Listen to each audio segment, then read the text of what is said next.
Hello, I'm Isaac Hayes III, founder and CEO of Fanbase, and I'm here with a very important message. We are at a turning point in the Black community where we must have equity in the apps we use that scale to billions of dollars.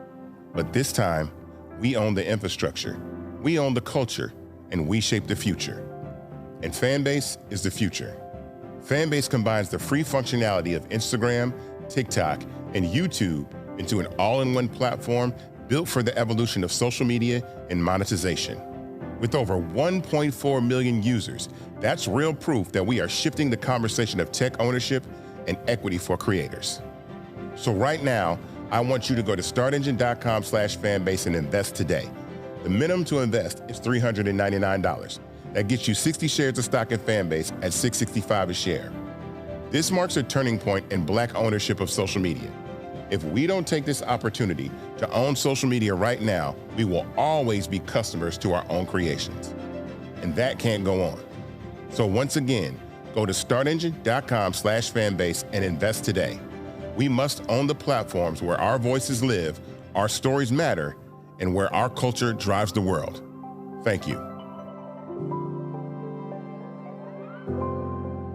Folks, Black Star Network is here. Hold no punches. I'm real revolutionary right now. Support this man, Black Media. He makes sure that our stories are told.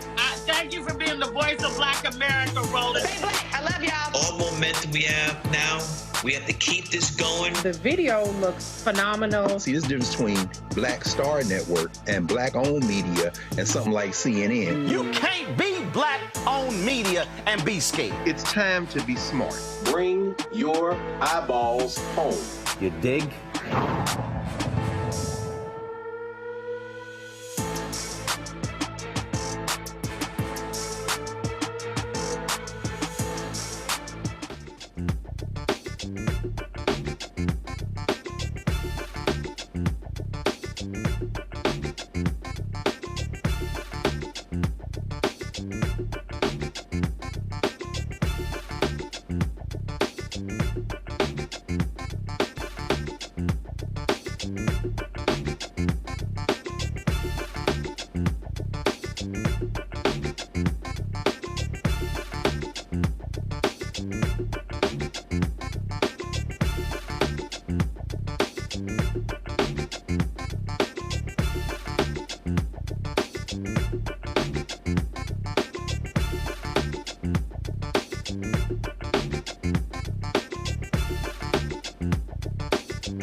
Today's Thursday, October 2nd, 2025, coming up on Roland Martin Unfiltered, streaming live on the Black Star Network. Man, in Virginia, talking about a freaky deaky lieutenant governor on the Republican side. Democrats are calling for the Republican lieutenant governor nominee, John Reed, to resign, pull out of the race after he was tied to a Tumblr blog that reposted Nazi-themed pornography and violent sexual content.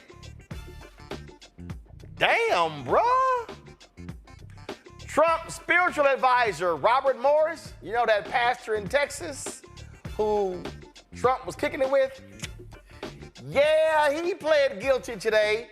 He's going to prison for 6 months because he had sex with a 12-year-old girl. What is up with the party of family values? Day 2 of the Republican-led government shutdown. Federal workers could start receiving termination letters as soon as tomorrow. Damn, can we fire Trump? An organization is suing MAGA folks over the threat of mass federal layoffs. Federal troops have now been deployed to Democrat-led cities, including Memphis. You've got ICE folks in Chicago. We'll hear from 2 reporters at a black-owned news outlet in Chicago covering the militarization on the ground. Since the announcement of Bad Bunny headlining the 2026 Super Bowl, there are reports that ICE will have a huge presence at the game. Like, whatever. Plus, there's a new program being piloted in cities with proven strategies that have already cut shootings by up to 70%. We'll talk to leaders behind the initiative. Man, there's lots we got to talk about. So, it's time to bring the funk. I'm Roland Martin Unfiltered on the Black Star Network. Let's go. He's got it. Whatever the biz, he's on it. Whatever it is, he's got the scoop, the fact, the find. And when it breaks, he's right on time and it's rolling. Best believe he's knowing. Putting it down from sports to news to politics. With entertainment just for kicks, he's rolling. It's on go, roll, roll, y'all. It's Roland Martin.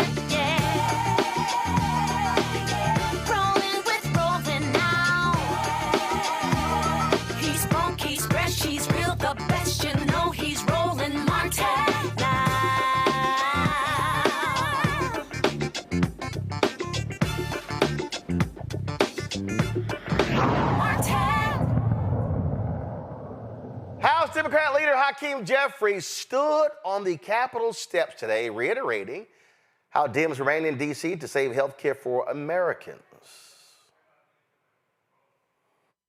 This is day 2 of Donald Trump's shutdown, but it's day 256 of the chaos that the Trump presidency has unleashed on the American people. Republicans have shut the government down because they don't want to provide health care to working class Americans.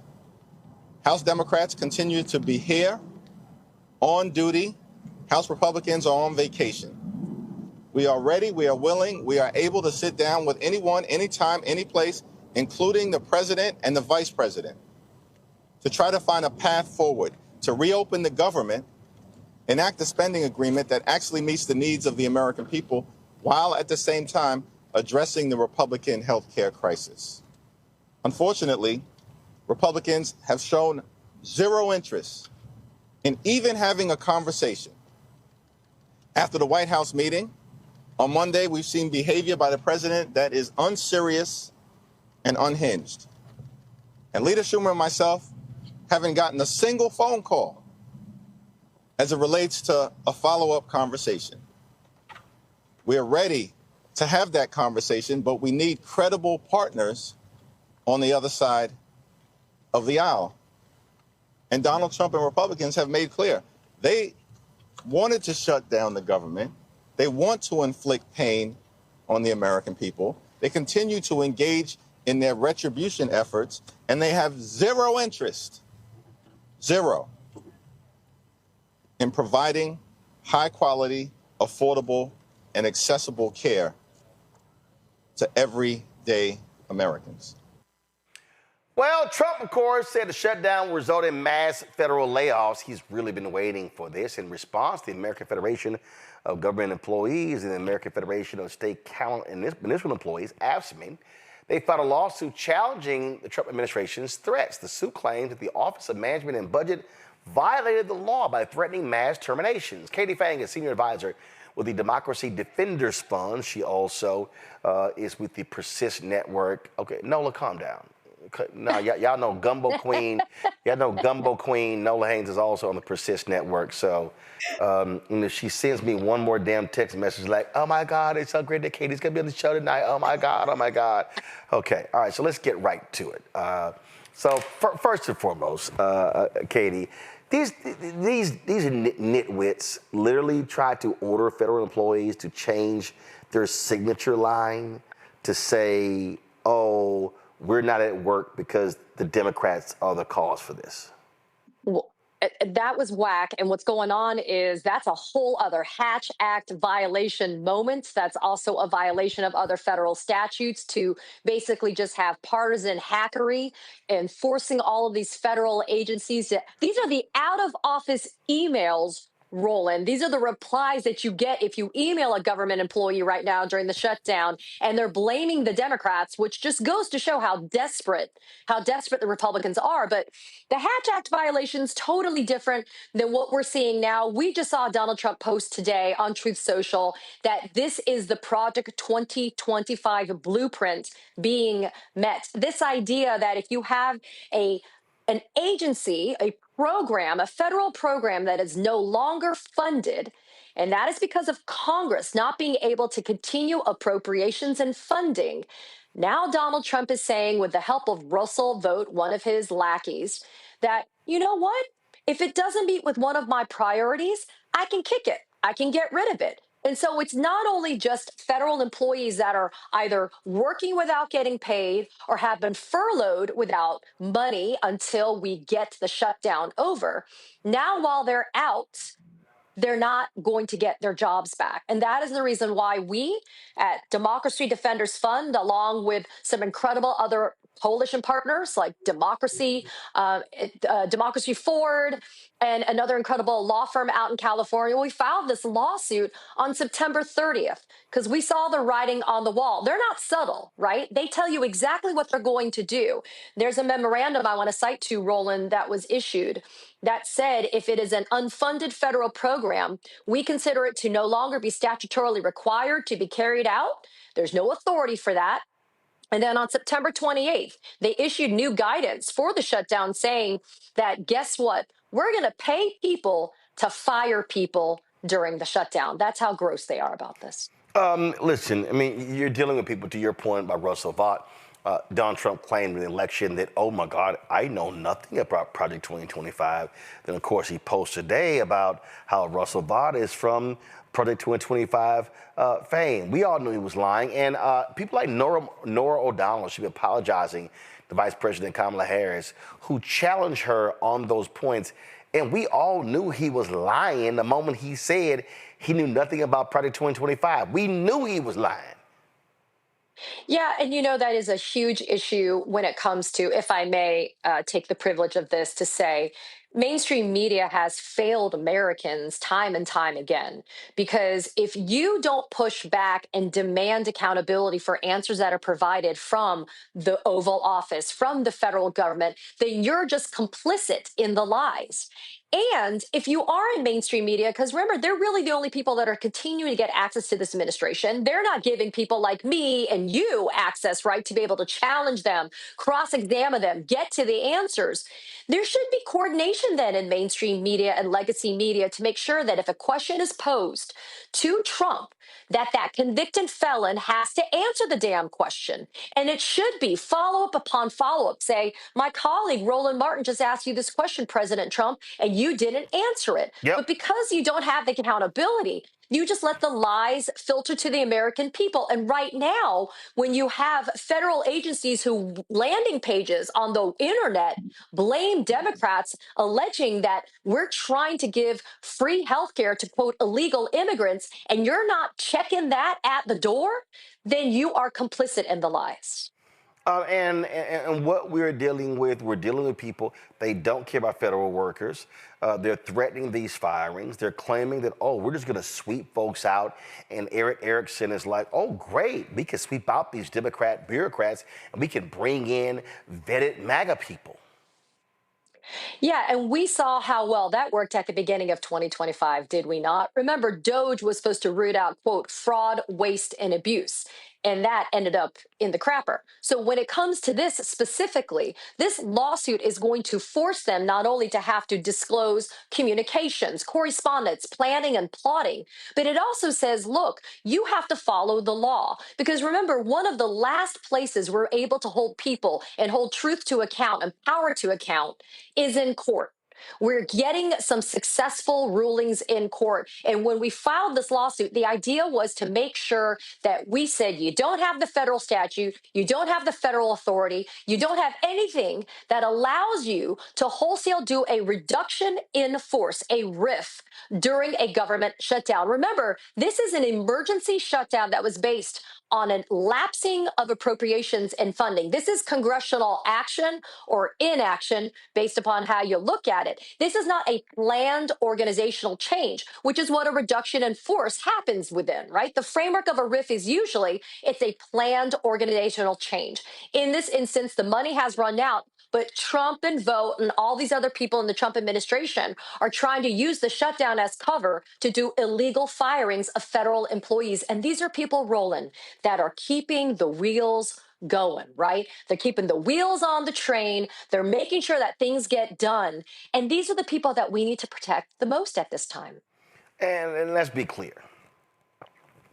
What these people are doing, and the Supreme Court is letting them, they're just deciding, New York City, New York State, we're not going to send you $18 billion in transit funding because we believe that your DEI plans are unconstitutional. Hey, Atlanta, you're not going to get $37 million because you got DEI programs. Oh, all you blue states, you can forget the $8 billion because you get the Green New Deal scam when the Green New Deal was never passed because it deals with infrastructure and climate change.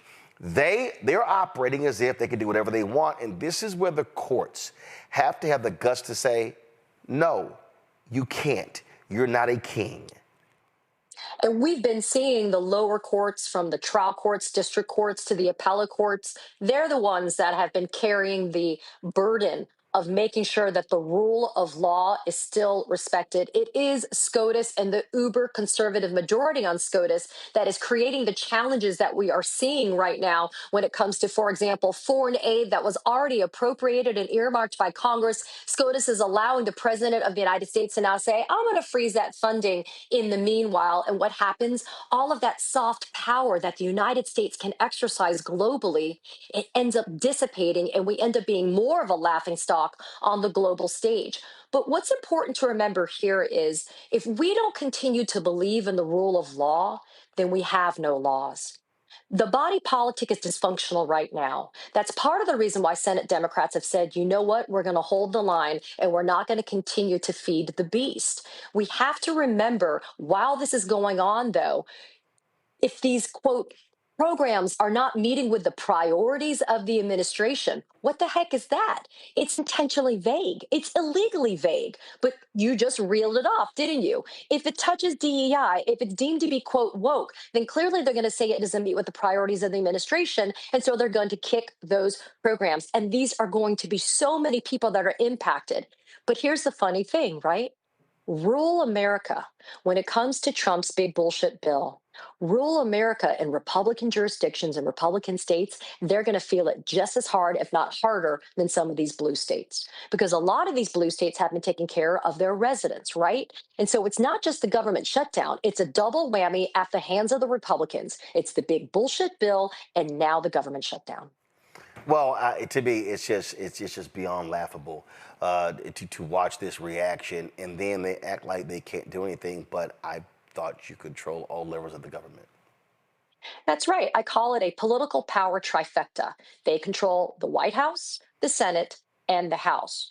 So why would Senate Democrats fund their own irrelevancy if, one, Congress is not going to get the respect that it deserves as a co-equal branch of government, and two, if the Republicans have such a spectacular agenda that is so amazing, then of course you would see people signing on. You would see popularity of our president be out of, skyrocketing right now. But it's not. He has some of the lowest approval ratings that exist, and we know that Republicans right now are going to have to face their constituents who are going to be demanding answers as to, one, y'all are getting paid right now. Members of Congress are getting paid right now. That's why people like Senator Andy Kim saying, I'll take $1 and take my salary and I'll give it back to the government so people can have money right now.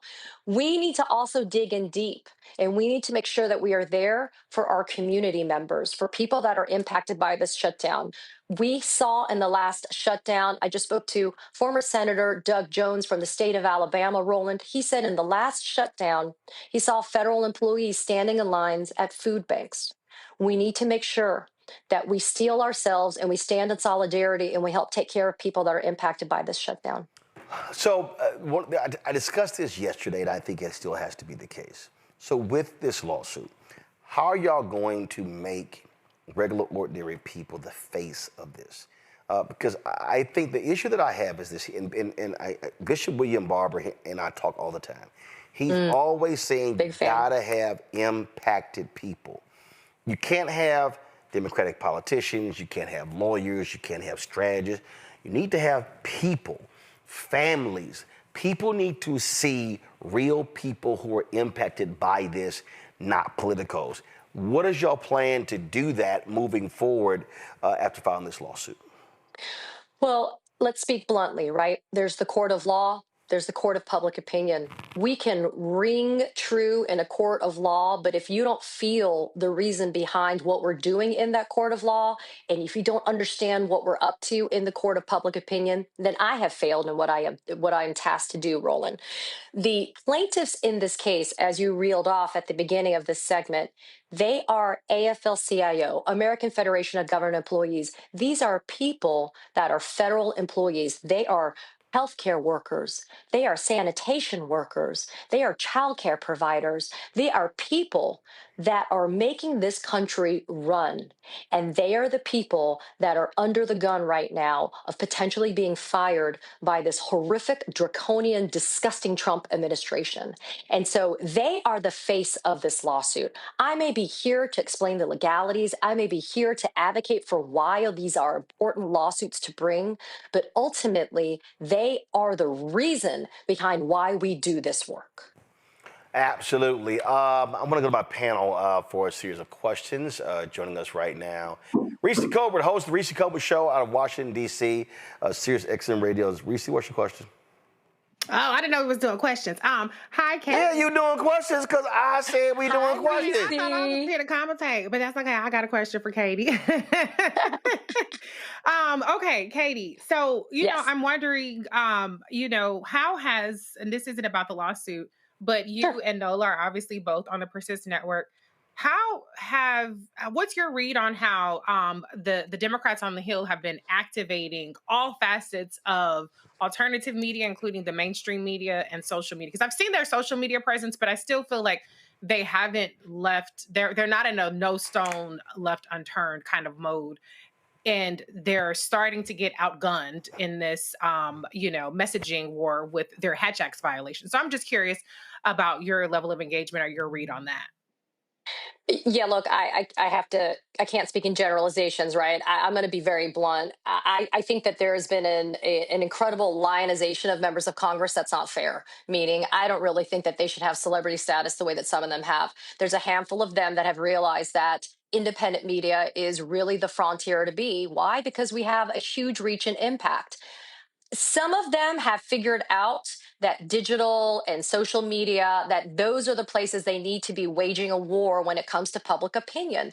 Some of them haven't. And part of that is also because they're still married to the idea that traditional legacy mainstream media is the only way to reach certain people. But that's the point. It only reaches certain people. It doesn't reach the people and all people. And so I got to be honest, I would give them a grade of about a C- right now.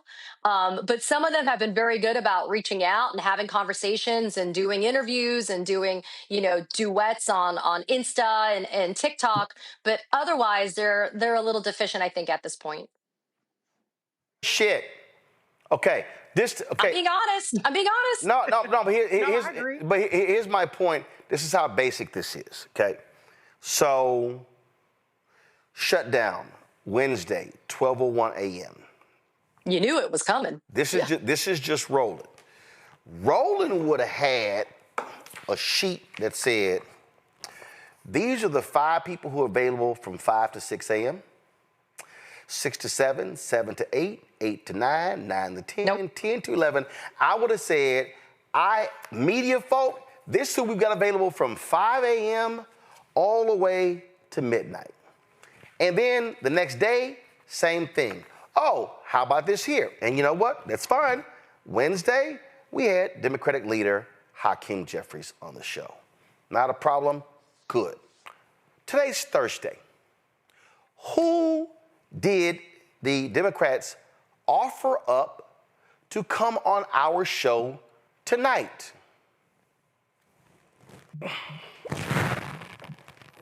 I'm looking. Nobody. That's the point, right? Okay. You knew this was happening, right? That's kind of dumb. That's kind of dumb. To me, what's your strategy every single day? How are you driving home your point every single day? Oh, by the way, we sent an email. Let me just double check to see before I go to Zachary. Let me just double check and see if there's a response that came in. No, I personally sent an email on yesterday asking for Senator Chuck Schumer to come on this show. When was the last time Senator Chuck Schumer came on Roland Martin Unfiltered? October 29th, 2020. Shut up, really? October 29th, 2020. Now, we've asked every year since 2020. Now, last I checked, I don't know of any other daily news show that targets African Americans other than this one. I don't know. I would think that you might, okay, sure they have the little off the record pen and pad. Nah, come on the show. But see, again, this is what's stupid to me. So I just don't understand what the hell they're doing. And it ain't like I haven't texted them, but they should be, for independent shows, flooding the zone, offering up countless people to have as guests, Katie. It's kind of basic to me. You don't have to have a background in comms to be able to know that that's what it is. It's called flood the zone. It's the only way to combat the ecosystem that's been built effectively over years. We are behind the 8 ball when it comes to communications, messaging, when it comes to the Democrats. I'll give you a really quick anecdotal example. There's a guy that went to trial in federal court here in Florida for allegedly attempting to assassinate Donald Trump on the golf course at Mar-a-Lago, right over there. And did you know that Fox News sent 16 people to cover that trial every single day? Why? Because it fits the narrative of what they're trying to promote and peddle, right? Did you know that there was very little coverage from other stations, networks, etc.? Look, I don't want to amplify anything that deals with the convicted felon, But here's the thing. When it comes to something like this, that directly impacts all Americans, regardless of political affiliation, then you have to get ahead of what you know is going to be coming down the pipeline.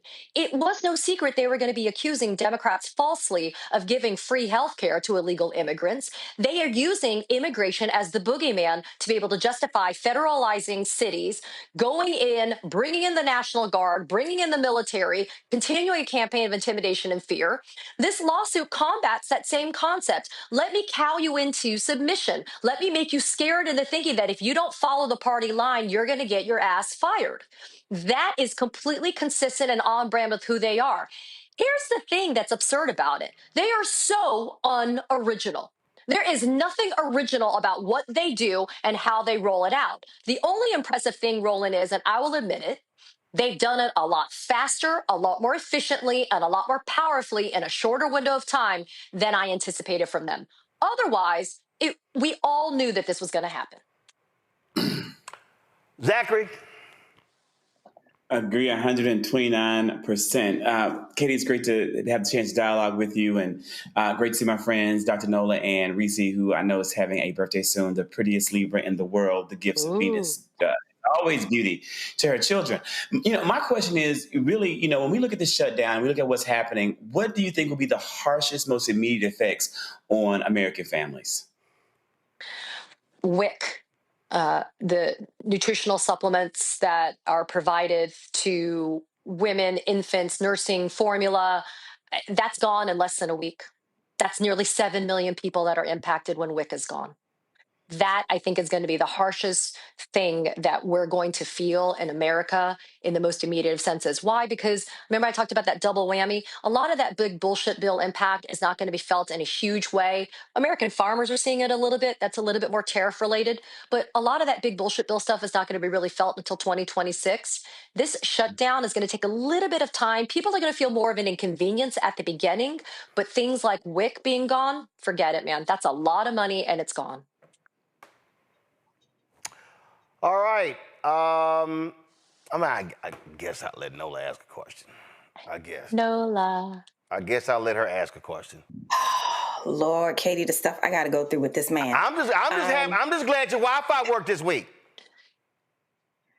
I'm gonna be so. And I'm just glad you're not on mute this week. So the little blessings. The little blessings. And I'm not about to get real colored right now, Roland. The little blessings. Praise the Lord. Thank you, Jesus. Thank you very much. Yes, I'm Lord. Go ahead and ask our guest, Katie. Thank you so much for being here tonight. The one thing that when I was reading through the case, I'm sitting there and I'm reading it and I'm getting it and I'm feeling it. And, as an ex-government employee, I'm appreciative in many ways that this is happening. But then I think about the Supreme Court. And when I think about the Supreme Court, the kind of air beneath my wings kind of deflate very quickly.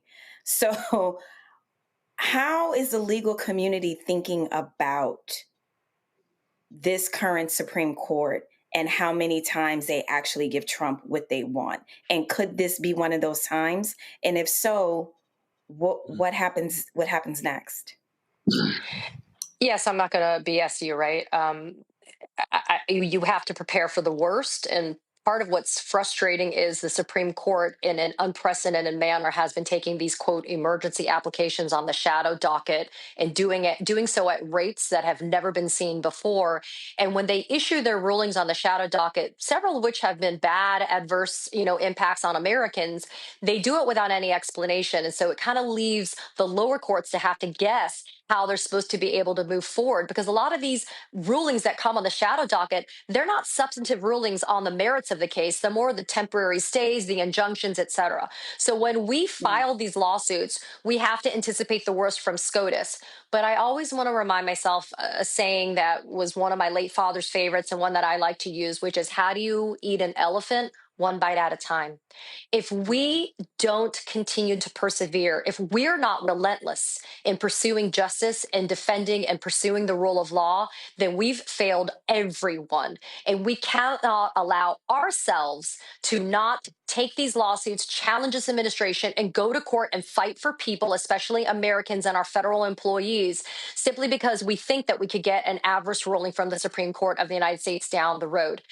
I will bet my bottom dollar if we get something good from this case, it'll go on an emergency application to the Supreme Court of the United States, right? But I can't worry about that right now. I can plan, I can strategize, I can game it out, I can figure out that that's a possibility, but I got to look at it as in we are only pursuing what we can, and that's right and just, because look, we have to be on the right side of history on this. When people later on look and see what did you do during this time, I can't say that we just stood on the sidelines and did nothing. Mm-hmm. Absolutely. All right, Katie Fang, I appreciate you joining us. Tell folks where they can check out your show. Oh, that's so kind of you. So I am on YouTube at Katie Fang News. I also do this great segment called Wait a Damn Minute on the Persist Network, where Dr. Nola Haynes also has her program. Yeah, you ain't got to mention her. You ain't got to mention her. Oh, I will always pitch her. Are you kidding me? Look at Nola. And I'm on at Katie Fang. That's PHANG on all social media. But I appreciate the privilege of y'all's time, and to all of the people that are tuning in. It really is an honor to be able to spend some time with you guys tonight. All right. Glad to have you here. Appreciate it. Thanks a lot. Bye, y'all. Folks, going to sit here and go to a break. We come back. More on Roland Martin Unfiltered on the Black Star Network, including one of Trump's spiritual advisors. His punk ass is going to prison because, yeah, he sexually assaulted a 12-year-old girl. And he claimed he loved Jesus. Really? Back in a moment. In my book, The Power to Persist, I share 8 simple yet powerful habits, a blueprint for transforming obstacles into opportunities and pressure into purpose. Just as they fueled my rise from the south side of Chicago to a national stage. And on the Power to Persist podcast, I bring that blueprint to life.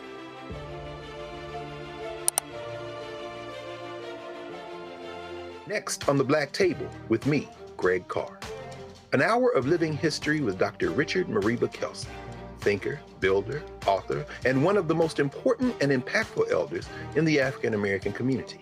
He reflects on his full and rich life and shares his incomparable wisdom about our past, present, and future. African genius is saying that my uncle was a genius, my brother was a genius, my neighbor was a genius. I think we ought to drill that in ourselves and move ahead rather than believing that I got it. That's next on the Black Table, here on the Black Star Network. What's up? It's the MCEO Talib Kweli. You are checking out Roland Martin Unfiltered.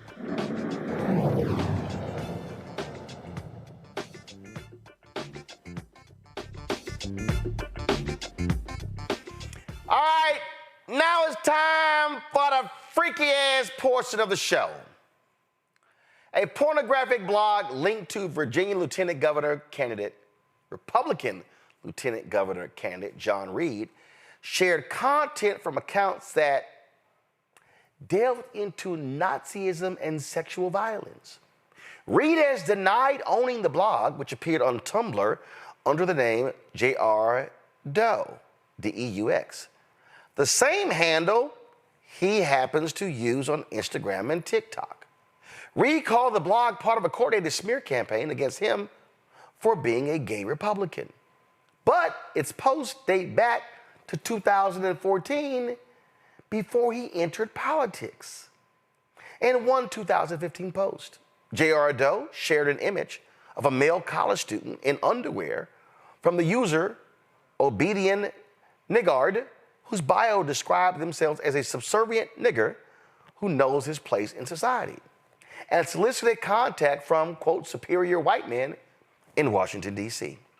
That account has also posted images of men with white supremacist tattoos, including a close-up of a chest inked with a swastika and caption, Fucking nice WP Inc. M88. WP stands for white power. M88 is neo-Nazi code for Heil Hitler. Well, Democrats are obviously hitting him, saying that he should step aside in the race. They also are demanding that Virginia Governor Glenn Youngkin address this issue as well. And so we'll see if they, of course, they're going to abide by what Virginia Democrats are demanding. But yeah, so this was done by the American Journal. They did an investigation linking him to this account. But see, this ain't just it. Let's go to Wisconsin. Did y'all hear what happened in Wisconsin? So in Wisconsin, the candidate running for governor drops out. You may say, okay, well, you know, people drop out for different reasons. Well, things got a little funky in Wisconsin because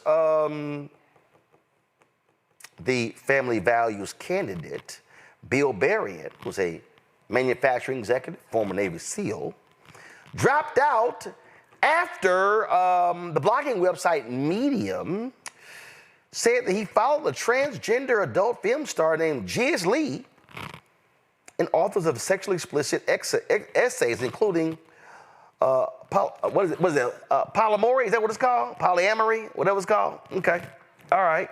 Now, homie done deleted his Medium account ever since. He went ahead and dropped out.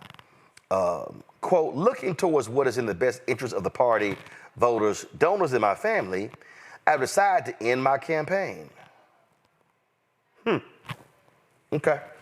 Berrien told the Associated Press that the media focused on, quote, stupid articles I read years ago and had painted a salacious and sensational picture that was clearly targeted to force me out of this governor's race. It was a major attack piece. He goes, and for what? Reading? Nothing illegal, nothing unethical, and nothing immoral, Reese, just reading.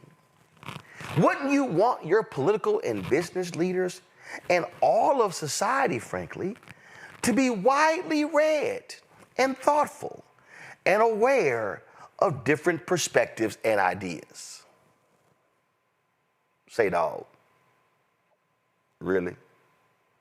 You really gonna try that one? I want to be well read. Is that what we doing? Is that really what we doing? So since we are in the freaky ass part of the show, let's now go to Texas, where mega church pastor Donald Trump spiritual advisor Robert Morris, homie done pled guilty to sexually abusing a child.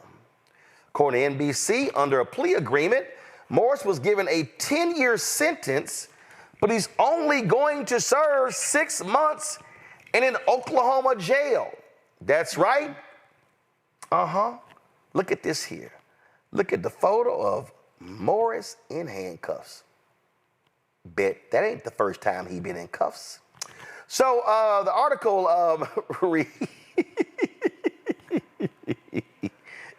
So Morris is 64 years old, and this happened when he sexually abused a girl in the 1980s. So when you read the article, so you see right here, this woman, Cindy Clemenshire, she accused Morris of molesting her when she was 12 years old. She actually was in the courtroom, surrounded by family, and Morris actually accepted responsibility. Now remember, they were running from this. Now y'all, oh my goodness, he founded Gateway Church in 2000. It's in South Lake. Oh man, it's so many white conservatives go there. They are all MAGA. And boy, ain't this something? I mean, my goodness, Reese, we got the sexually abusing pastor in Texas. We got the Nazi freak in Virginia. We got the super freak in Wisconsin. Man, that's a trifecta for the party of family values. Yeah, it's a bunch of nasty ass motherfuckers and some criminals. Yes. Y'all nasty. Y'all nasty as fuck. Easy day. And that pastor, what part of the Bible is that? You gonna burn in hell. How about that? Okay, you might get 6 months in jail, but you're burning in hell for eternity for doing that shit to motherfucking kids. This is crazy. The guy talking about well-read, y'all are the party of book banning last I checked. So y'all don't give a damn about being well-read. Y'all don't give a damn about learning. So you was looking at that shit because you a freaky deaky nasty ass motherfucker. So don't try to sit up there and gaslight us that this is some sort of open-minded, exploratory reading assignment. No, because y'all don't like people to read about anything other than white Christo nationalist propaganda. So I'm not buying it. But this is who this party is. Was it Lindsey Graham who just the other day was saying that we should be nicer to pedophiles?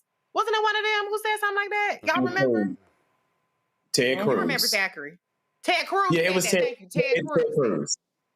Yeah. Ted Cruz. So this all tracks. This tracks. Look at who the Secretary of Defense is. Look at who the president is. Look at who all of these people are. It's a feature, not a bug, to be a degenerate and to be into some freaky deaky shit that is quite crazy. And Zachary, they love trashing Democrats, talking about y'all love drag folks at libraries and all kinds of stuff. Oh, just in case, hey, here's Robert Morris with Donnie Jr. Check this out. Here's Robert Morris with Eric Trump. Boy. Ugh. Take it down. Take it down. The people don't want to see that. This lady, it is dinner time in America. People are they're watching the show, prepping for dinner, eating dinner. Take it down. These are. I'm going to show this one too. Oh, here we go. Twinsies. These are degenerates who are deflecting. Release the Epstein files. Release the Epstein files. Release the Epstein files. You know what? The vast majority of MAGA are not going to in any way change their minds, change their hearts, or change their allegiances to these people because they are a part of a movement, and all of these values that are real, like what you just talked about, are ingrained in a part of that movement. But there are a few people who will, because they're learning these things, possibly err on the side of human decency and turn against the foolishness that these people represent and that they stand for. When you talked about these three instances, criminality, criminal behavior, it's more than freaky deaky. It's criminal. What that pastor did is criminal. Yep. He ruined a criminal. She was 12. You never know how many more. But what I'm exceptionally concerned about that, but even also exceptionally, so this is keep it real. Now, what was the black man's name we're playing around with Mr. Republican in Virginia? Oh, well, now here's the deal. Now, Reed said, here's the deal. Reed says it's not true. He says, No, hold on, wait. I'm going it. Reed says the story is not true. He says the story is false. He says it's malicious. So this was reported. So I'm stating what he said regarding the story. But hold on. But before you go there, I do want to do this here because I saw this great compilation of Morris out of Texas, and I'm like, okay, I gotta play this. Watch this. Oh, here we go. It's the best way for me to come clean. It has taken years for me to get over the images and the things that I saw that no person should have ever seen. Are y'all hearing me? Rape. Why was it so easy for me? You learned how to lie. I was very, very involved in sexual immorality for many, many years. And I will plow longer than what you expected. It's easy for me to say I used to be on drugs. I had this kind of sick feeling. And I want to tell you everything that I've ever done, but there's a shame. 12 and under is a child. If you're looking at pornography on the internet, tell us. And you'll say, what are you bringing that into my field for? It's not right. It doesn't look right. It doesn't smell right. And so I said to the Lord, well, Lord, I know that you've declared me not righteous. I was a fornicator. And then there were also a couple of guys allowing Satan to work in that area. You have to sneak around to do it. I looked for the girls that would be the most susceptible. Dig deeply into your field, much deeper than what you thought or what you expected. Satisfying an appetite that you created. Immorality came easy for me. Pornography, premarital sex, temptation. I was very immoral, and I was immoral a lot from a very early age. You shall be plowed. I was the guy that involved with the immorality. Could meet a girl and be immoral the same night. You and I know the truth. You and I know I really am guilty. They understood that that was wrong for a man to force himself on a woman. Great people. Great people with a great reputation, I have to say that. Great reputation. Cut, Zachary. That was cold-blooded. Shady Grove, Shady Grove, Shady Grove. Listen, that you just, and then I kept looking at his hair. Thank you, Jesus, for blackness. Thank you, Jesus, for blackness. Thank you, Jesus, for blackness. And that's why I'm concerned, when there was the alleged black man and the alleged whatever that other guy did, the Republic. I'm so sick of certain groups infecting our community with their degeneracy. That's what I wanted to say. Keep that shit out of our community. Stop embracing it. Stop embracing these people and their perversions. So I want to put that piece in, Roland.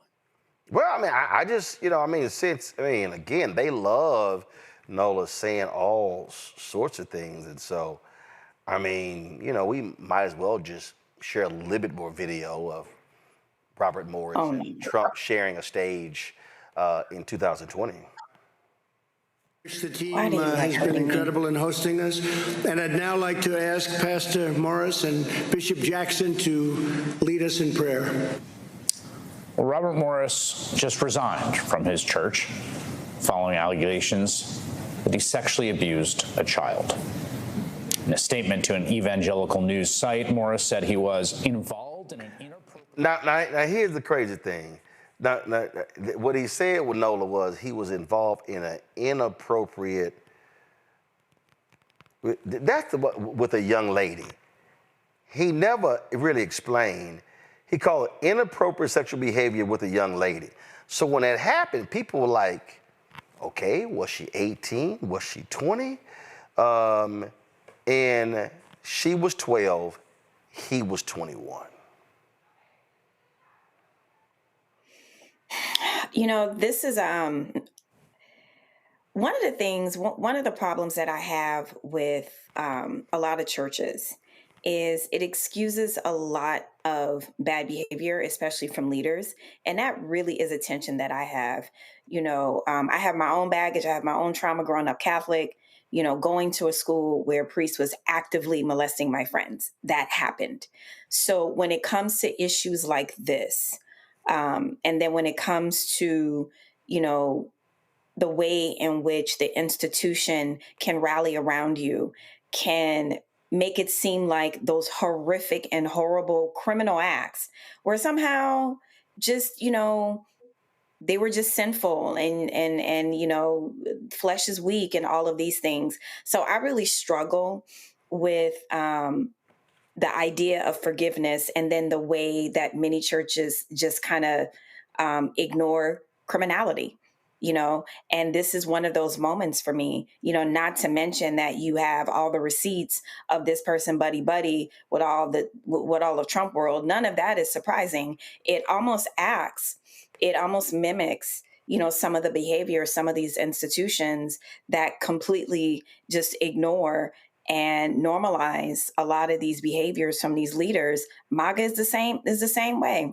When Hillary Clinton called them deplorables back in the day, off with her head sort of thing. But this keeps bearing out. It keeps showing up time after time after time. And at some point, that accountability piece, a lot of Christians have to look inward and ask themselves, what is the difference between criminality and forgiveness of someone who, had bad judgment or was going through a tough time? In my mind, those things are they're two different issues.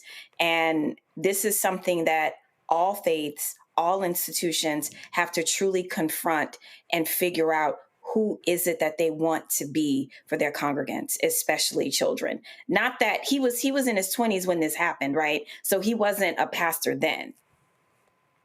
Is that No.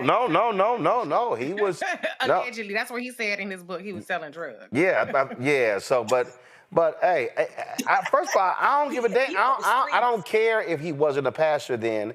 The reality is, Robert Morris, how he told the story, and this is one reason why the church was like, yeah, you got to go, player, is because he misled them about this. No, it was inappropriate behavior with a young lady.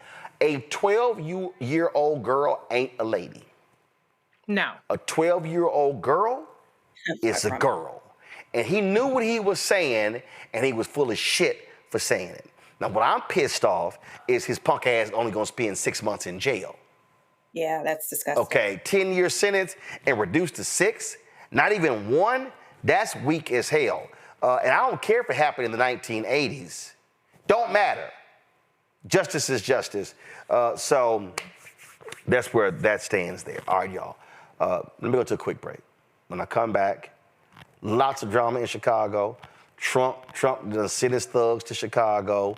They are rappelling down buildings, busting up shelters, knocking stuff over. You got Stephen Miller, racist ass in Memphis, saying to the cops, you are now unleashed to go after all the thugs in Memphis. These dictators are losing their minds, and yes, they're fascists, and what they want to do is they want to make this a military state. That's what they want to do, pure and simple.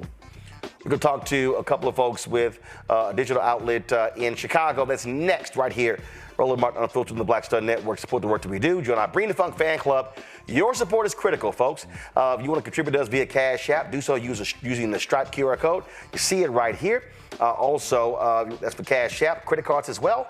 PayPal's R Martin Unfiltered. Venmo's RM Unfiltered. Zelle. Roland at RolandSMartin.com. Roland at RolandMartinUnfiltered.com. Check some money order. Make it payable to Roland Martin Unfiltered. P.O. Box 57196, Washington, D.C. 2003 7-0196. Back in a moment. They said the quiet part out loud. Black votes are a threat, so they erased them. After the Supreme Court gutted the Voting Rights Act in 2013, Republican legislatures moved fast. New voter ID laws, polling place shutdowns, purges of black voters from the rolls. Trump's Justice Department didn't stop it, they joined in.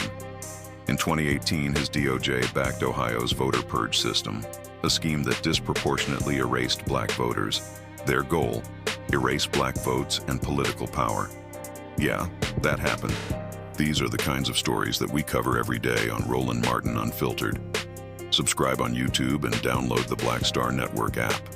Support fact-based independent journalism that centers African Americans and the issues that matter to our community.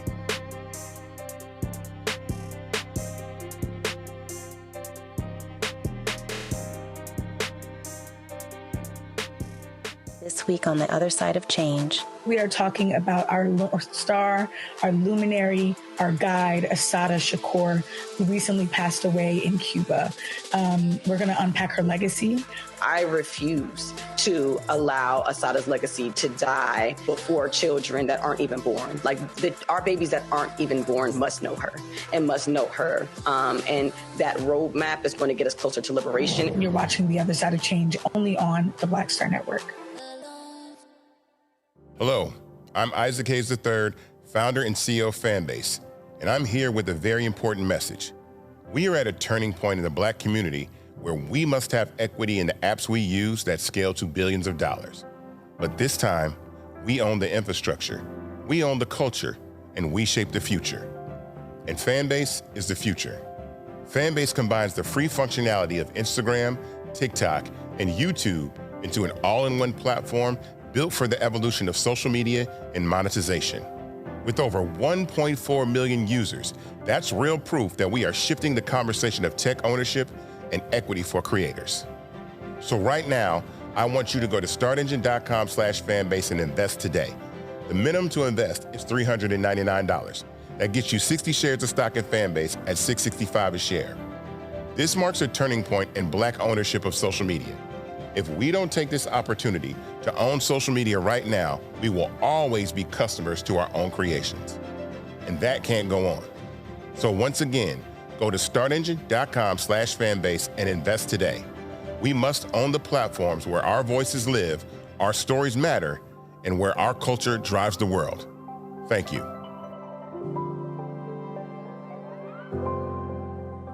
This is Eric Dickerson, and you're watching Roland Martin Unfiltered.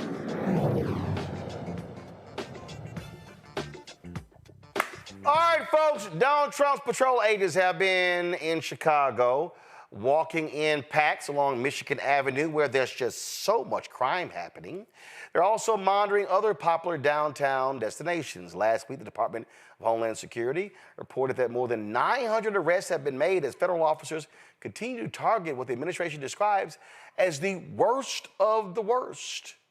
In 2016, filmmaker Morgan Elise Johnson and journalist Tiffany Walden launched The Tribe, that's with 2 I's, a digital media platform designed to reshape the narrative of Black Chicago. They've been covering the increasing militarization of Chicago. They join us right now. I'm glad to have both of y'all here. So for the folk who have been following, so how have y'all been covering this on your platform? For sure. Thank you for having us on the show, Roland.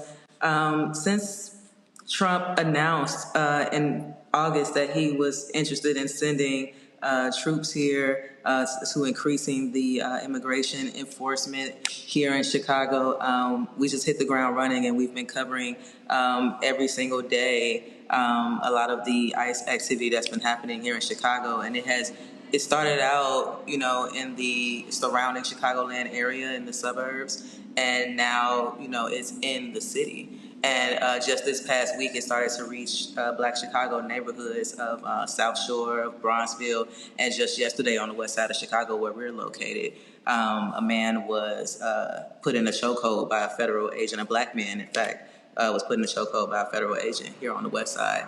So it's ramping up every single day here in Chicago, and I don't think that it's getting the national attention because everyone's so focused on the troops coming here, but this is a militarized federal enforcement activity that's happening here in Chicago, and it's terrorizing all communities, including the Black community. This is your website right now. You see it right here. You see the story. Video shows feds choking a Black man in East Garfield Park. The next one, new details emerged surrounding incident that led to a Black man being choked by the feds of Chicago. Federal agents again record observers. Others load older man into. So you're really on top of this. And how have people been responding? Have you seen an increase in traffic? Are you seeing people sharing information and really going to y'all on this? Our web traffic has tripled.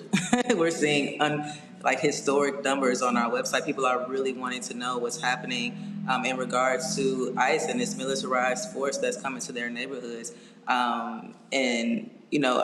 Chicago is a place where I think a lot of people focus so much on the city, but the immigration tactic that they're using here does include the suburbs. And so now you have suburban residents, volunteers, city organizers, everybody's working together to try to be there for each other and support each other.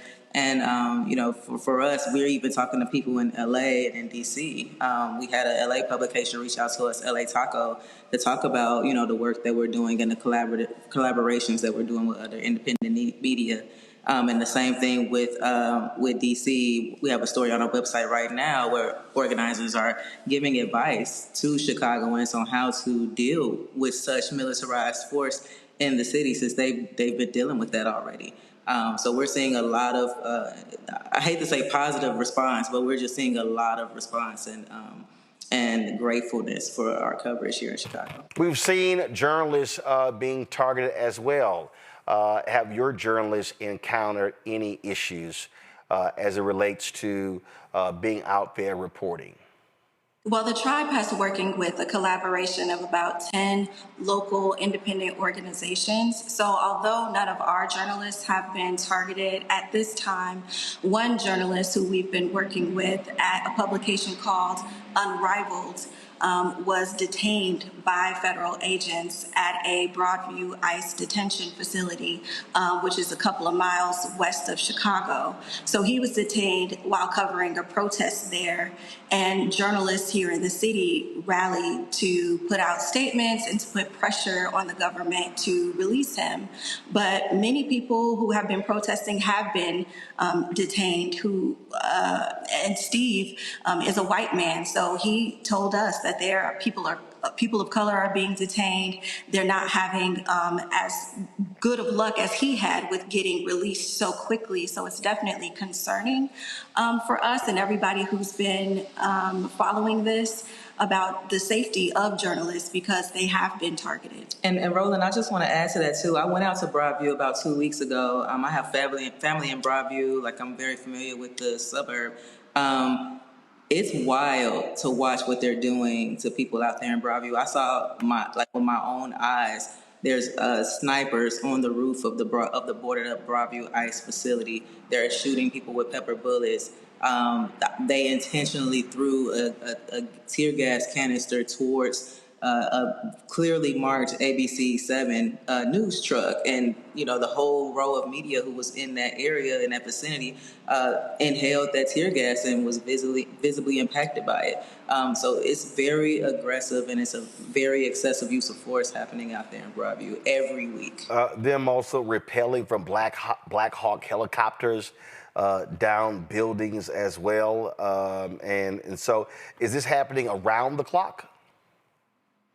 The tactics changed. So I will say in the early part of this, in September, they were doing early morning raids. So there was one that got a lot of media attention that happened in a suburb called Elgin, where Christy Nome, the CBP, they all came out there. They had all of their militarized outfits on, and they did a raid on a home where they broke into this home, tore down the doors, and they actually detained a U.S. citizen before letting them go hours later. Then they kept some other people that they took from that raid. And so now what you're seeing is them kind of gravitate towards kind of in the wee hours of the night, and in the evening they're doing raids now, like the one in South Shore. They went to an apartment building in a black neighborhood and just raided that entire apartment building. I think they took like 37 people in that raid, but there were children that were zip tied outside. There were black people who were detained during that particular raid. So the tactics seem to change every 2 weeks. And Roland, when you think about safety, we have black people whose homes, the doors were knocked off the hinges. Their homes were raided.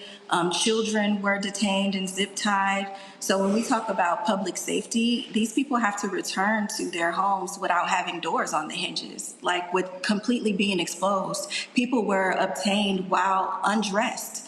So they really don't have any regard for the community. Black people certainly didn't ask for this, and people are outraged.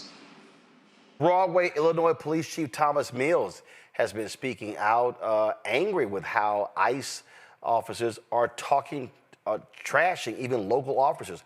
This is what he said at a news conference. My name is Thomas Mills. I am the Chief of Police for the Village of Broadview. We are experiencing an immediate public safety crisis.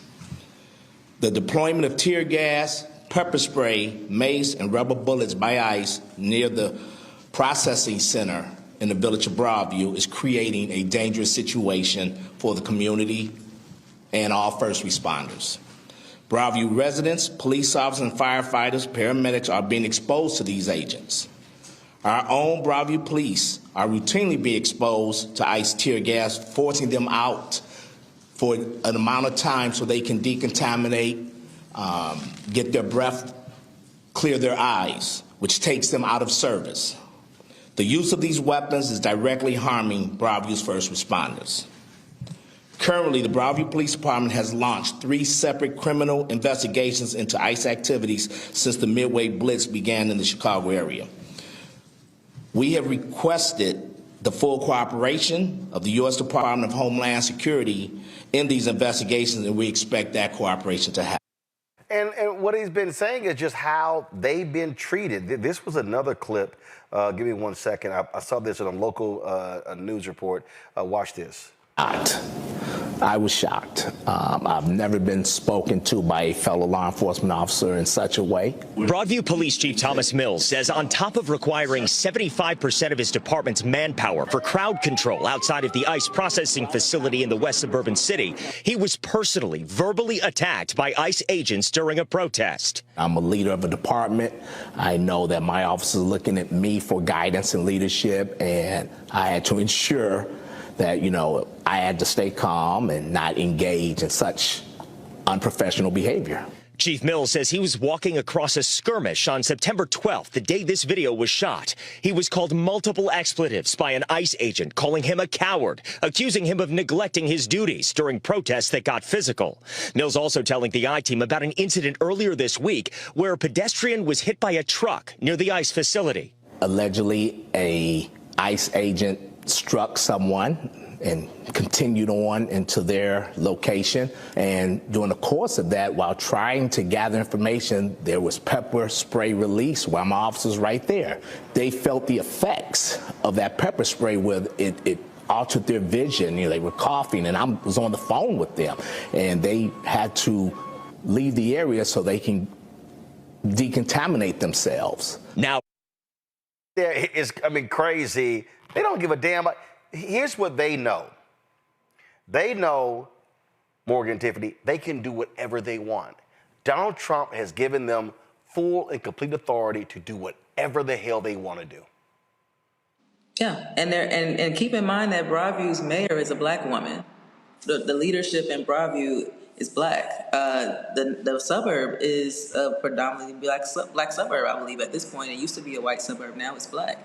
So that just further shows the level and extent of the attacks that this Trump administration is willing to put on black leadership and particularly black mayors across this country. And Roland, unchecked power is always an issue. It always can lead to abuse. So these federal agents are under the directive of the Trump administration. So they're following orders based on what the Trump administration is requiring or encouraging them to do. And we know that the leadership out of the White House is incredibly racist and doesn't really have any regard for the law. So we shouldn't expect these federal agents to really have any regard either. It seems like it's a game to them, to be honest. Again, with our collaboration that we're doing, where we're tracking ICE activity daily, and one of the stories, there's a video recording of someone recording ICE doing their enforcement, and the ICE agent looks directly in the camera and says, "I hope you get my good side." So it's like, this is a game, to them, that they're, acting out whatever it is that Trump and them are trying to achieve with it, but they have no regards for humanity or respect for people or anything in the actions that they're doing. Questions from the panel. Zachary, you first. My question is, I'm looking at and thinking about all of my, supporters, followers, people out there on social media who are going to see this in clip, taking key parts, making content around it. What is the top line message that you want to get out to the people in terms of how people in other parts of the country can support Chicago and the work that you guys are doing? Well, so many people are asking us, what can local governments do? How can we resist? How can we fight back? We definitely encourage people to lift their voices, spread information, know their rights, know that your local government kind of has their hands tied. The way that they can fight back is really in the courts. But when it comes to the Department of Homeland Security, that was created by Congress. It's going to take acts of Congress in order to reel this back. So this is about Republican leadership owning this, and these failed policies and their failure to hold Donald Trump accountable. The only way this stops is if Donald Trump is removed, or by an act of Congress, or if ICE is defunded. And that is all in the hands of our Congress. So this is about, how do we organize, how do we mobilize people to make sure that there are public officials in place who can reel back all of this unchecked power that's coming out of Washington. And to add to that, for me, a big takeaway is coming out of yesterday's story regarding the black man who was put in a chokehold by the federal agents. There was witness video that you can hear people in the background saying, he's not an immigrant. This is y'all only supposed to be choking Mexicans and things like that. So I think us as a people and also us as a nation, we have to get out of this mentality of this isn't happening to us or that this isn't our fight.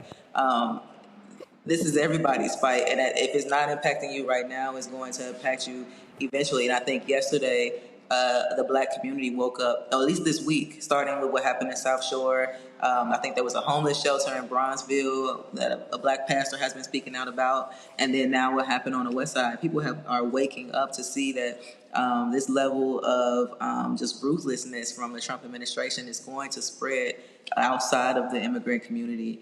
And I'm seeing people wake up at this point. Hey, what happened to that loud-ass MAGA Negro in Chicago, Chicago Red or whatever?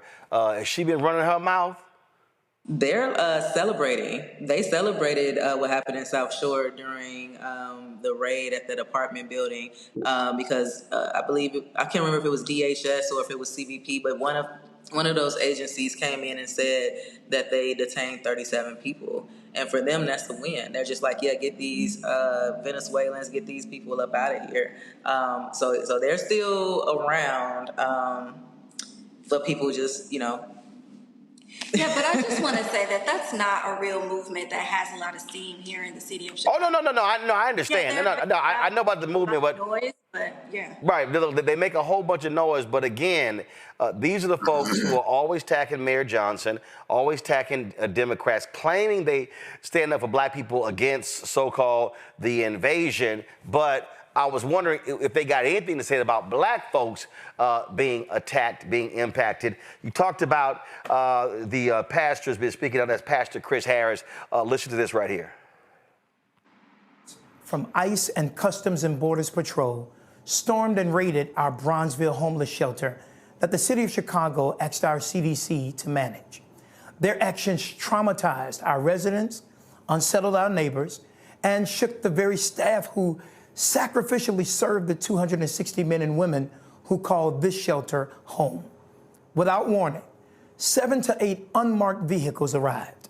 More than 30 armed agents leapt out unannounced and began chasing people, human beings who were merely standing outside of their shelter, preparing to head to work.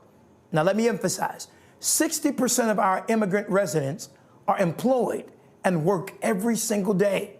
This is actual footage from our security cameras showing you what this terrifying raid looked like, but no words can describe what this dehumanizing act felt like. Some had legal papers and were literally snatched from the streets. I saw it with my own eyes. When we handed one agent the official papers of a legal resident, the masked agent took the documents, shoved our handcuffed resident into an unmarked vehicle, and sped off. That helplessness, watching dignity stripped and lives shattered in seconds, is a trauma that no community should endure. And we must ask, is this activity a rehearsal for something darker? Perhaps even martial law. I get it. Some say they shouldn't be here illegally. Others feel frustration that migrants received resources while so many of our own unhoused and unemployed still struggle. I hear that. I understand that. But today, I'm not asking us to debate politics, partisanship, or even the valid tensions that exist. I'm asking us to consider this. What is the role of humanity in moments like this? As a faith leader, I choose to anchor myself with what Micah chapter 6, verse 8 declares. He has shown you, O mortal, what is good. And what does the Lord require of you? To act justly and to love mercy and to walk humbly with your God. This is not about political sides. This is about moral responsibility. Many in our city feel helpless, unsure what to do. Let me be clear. We must continue to serve. We must continue to house, clothe, and feed the more than 260 residents entrusted to us, no matter what. But let me be honest, this crisis has made the work even harder. Some of our residents who were working will now lose their jobs out of fear for being seized on their way to or from work. Serving this many... Nola, what's your question? So first and foremost, thank you so much for the work that you're doing. I've been hearing so much about you all from folks in Chicago saying you are doing the real reporting coming out of Chicago right now. My question is, this work can't be easy. How can people support you all, support the work that you're doing? How can people help support financially or just by getting the word out? Because it's going to take your voices to tell the people the truth. And a lot of people are listening to you all right now. So how can the people support? Thank you so much. The Tribe, we are the owners of the Tribe, and we've been around for 8 years.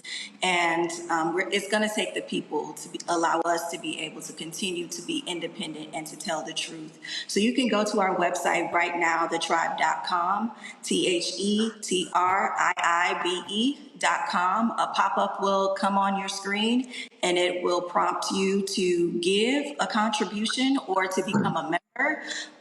We would love for you all to join our newsletter, make a monthly contribution so that this work can be ongoing. Reese.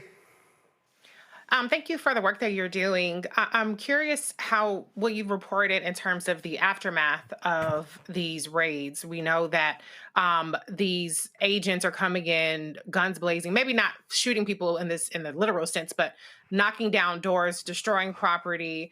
Can you talk a little bit for people out there who aren't aware of what happens next and what people are left with once these agents leave? They're trying to rebuild their homes.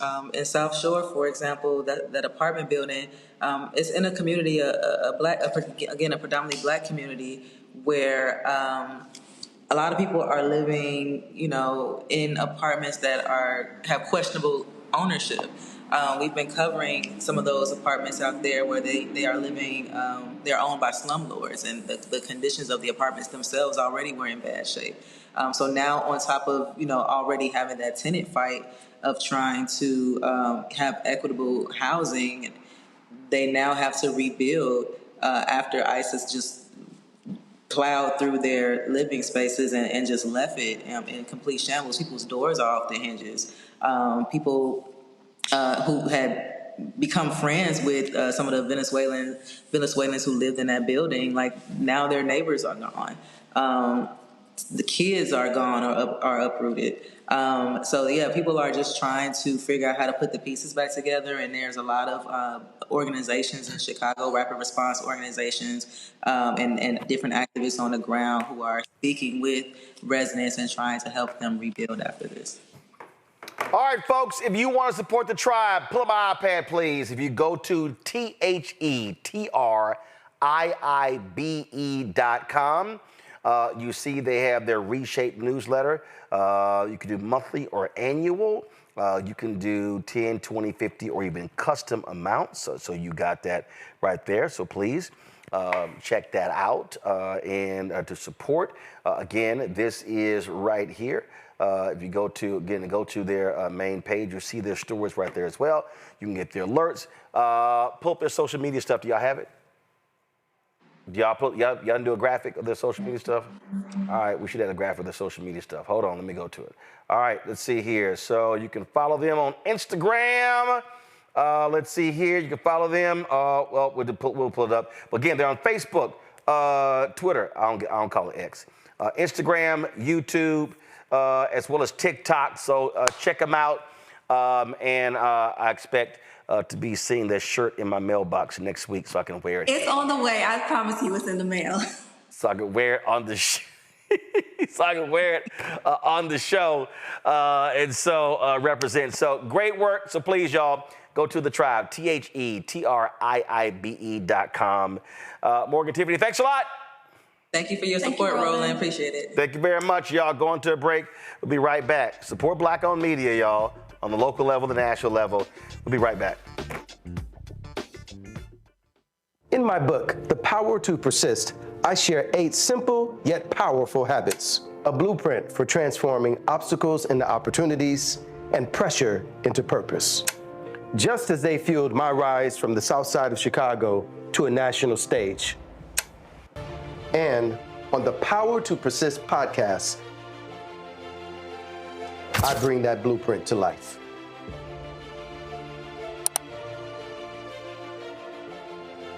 This week on A Balanced Life, parents, teachers, students, administrators, oh my, are you putting in the work, seeking to be a teacher, an associate principal, a principal, trying to elevate who you are and where you're going? Our world is changing. For veteran teachers, we have to be able to usher in students into a ever-changing, ever-evolving world. If we have this triangular effect, we will create a successful student who will be able to just thrive wherever and in any situation that they're placed in. Join us this week on A Balanced Life with Dr. Jackie here on Black Star Network. Melanie Campbell, National Coalition on Black Civic Participation and Black Women's Roundtable. And we are watching Roland Martin Unfiltered all day, every day, 24/7. Spread the word.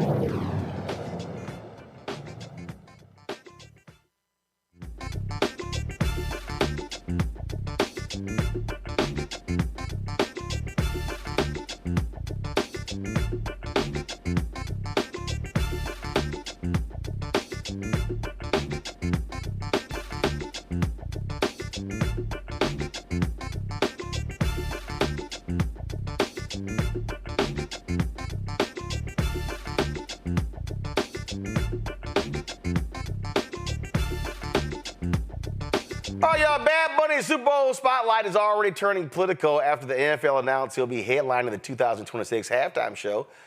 Trump advisor Corey Lewandowski, you know, the one they say has been cheating with Ice Barbie, Christy Nome?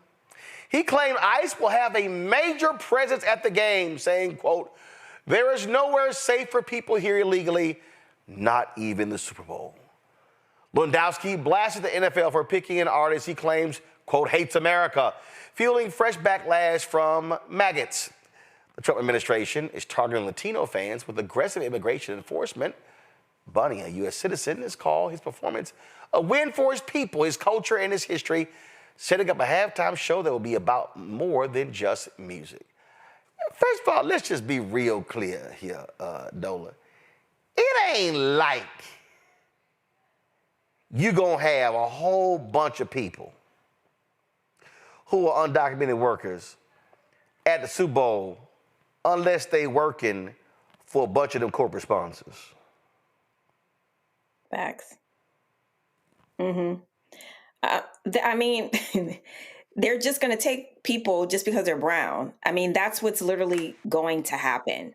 You know, when you work events like that, there is a level of security. You know, people have to be vetted when people are hired. It's not the situation where I'm rolling up to Home Depot on Sunset Boulevard or Hollywood Boulevard looking for somebody to help me, you know, hang up a portrait. You know, so these are people who are vetted to work in that space. So these people are going to pull up, they're going to cause chaos, and they're just going to take people is what's going to happen. And we've seen that they don't care about optics. They don't care about optics because mainstream media probably wouldn't show that anyway. So it's definitely going to be down to independent media, independent voices, influencers who are there or around. Like, it's going to have to be like an alternative media ecosystem to be able to capture what's about to happen at this event, because Fox News won't show it. But these people are going to show up and cause chaos. Reese, ain't nobody scared old punk ass Corey Lewandowski. First of all, Corey Lewandowski, Puerto Ricans are U.S. citizens, bitch. I don't know why you didn't learn that. Yeah, like where they gonna get deported? To Arkansas? Come on. Lord Jesus. No, somewhere in Africa. Soybeans. And last I checked, I mean, I could have sworn that Donald Trump did better with Puerto Ricans. in this past election in New York and New Jersey. So why they got beef for Puerto Rico? That don't make any sense. They're just racist. That's what it boils down to. But I think that Bad Bunny gonna kill it. And if it triggers MAGA, that's even better. A win is a win for me. Yeah, I just think, oh my God, Zachary, I can't believe how stupid these people are. Yeah, we're gonna be there. We're gonna be there. So you Puerto Ricans show up, we're gonna take y'all home.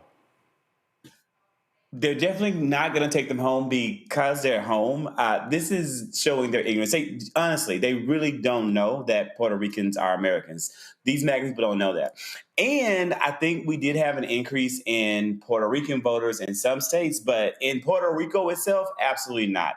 The Puerto Rican people in Puerto Rico voted overwhelmingly for VP. Listen, this is a huge milestone for the Super Bowl and for the people and for the culture, period.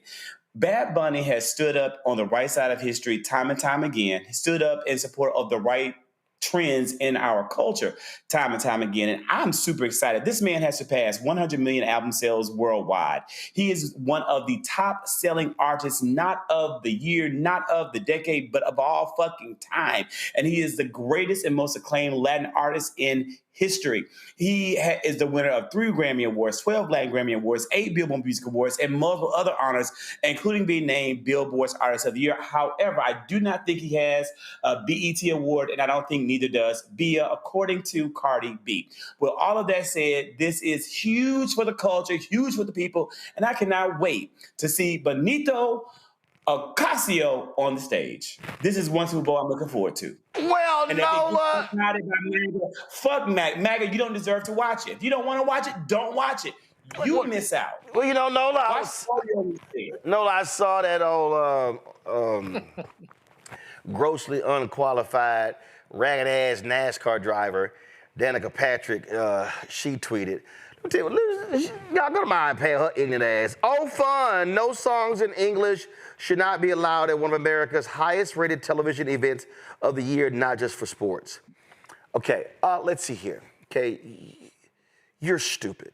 Okay, let's be real clear. Hey, Danica, Henry, go ahead and just get right here. Right here. Right here. Right here. Okay, Danica, the Super Bowl is a football game. The Super Bowl is not a halftime with the football as a sideshow. Just letting you know, it's a football game. That's what it is. A game of football. The operative word is game, where we are going to watch somebody, not the Cowboys, win. Now, you are familiar, Dana, with not winning because your ass didn't win nothing in NASCAR. You ain't win nothing. You ain't, your flat ass didn't win nothing. Nothing at all. So for you to sit here and go, the game is not just for sports. Yes, it is, because it's a game. That's how ignorant these folks are, Nola. I mean, these folk are just, they literally are losing their ever-loving mind. See, they all running around. Why can't we have Jason Aldean? I love this one here. Now they tweeting, I think Turning Point USA should have an alternative halftime show. We should have Creed. Creed?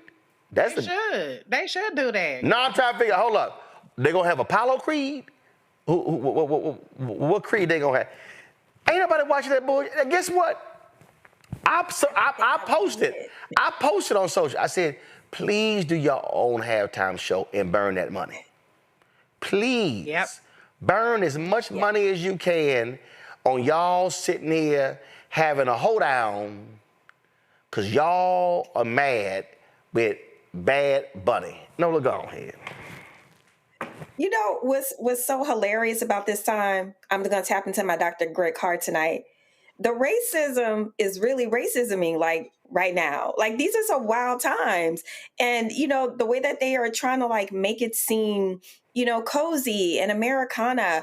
Oh, I'm just expressing an opinion. No, you are being blatantly racist, hon. You are being these times are so interesting that we are living in, because it's okay for her to get up there and say something like, oh, great, no English.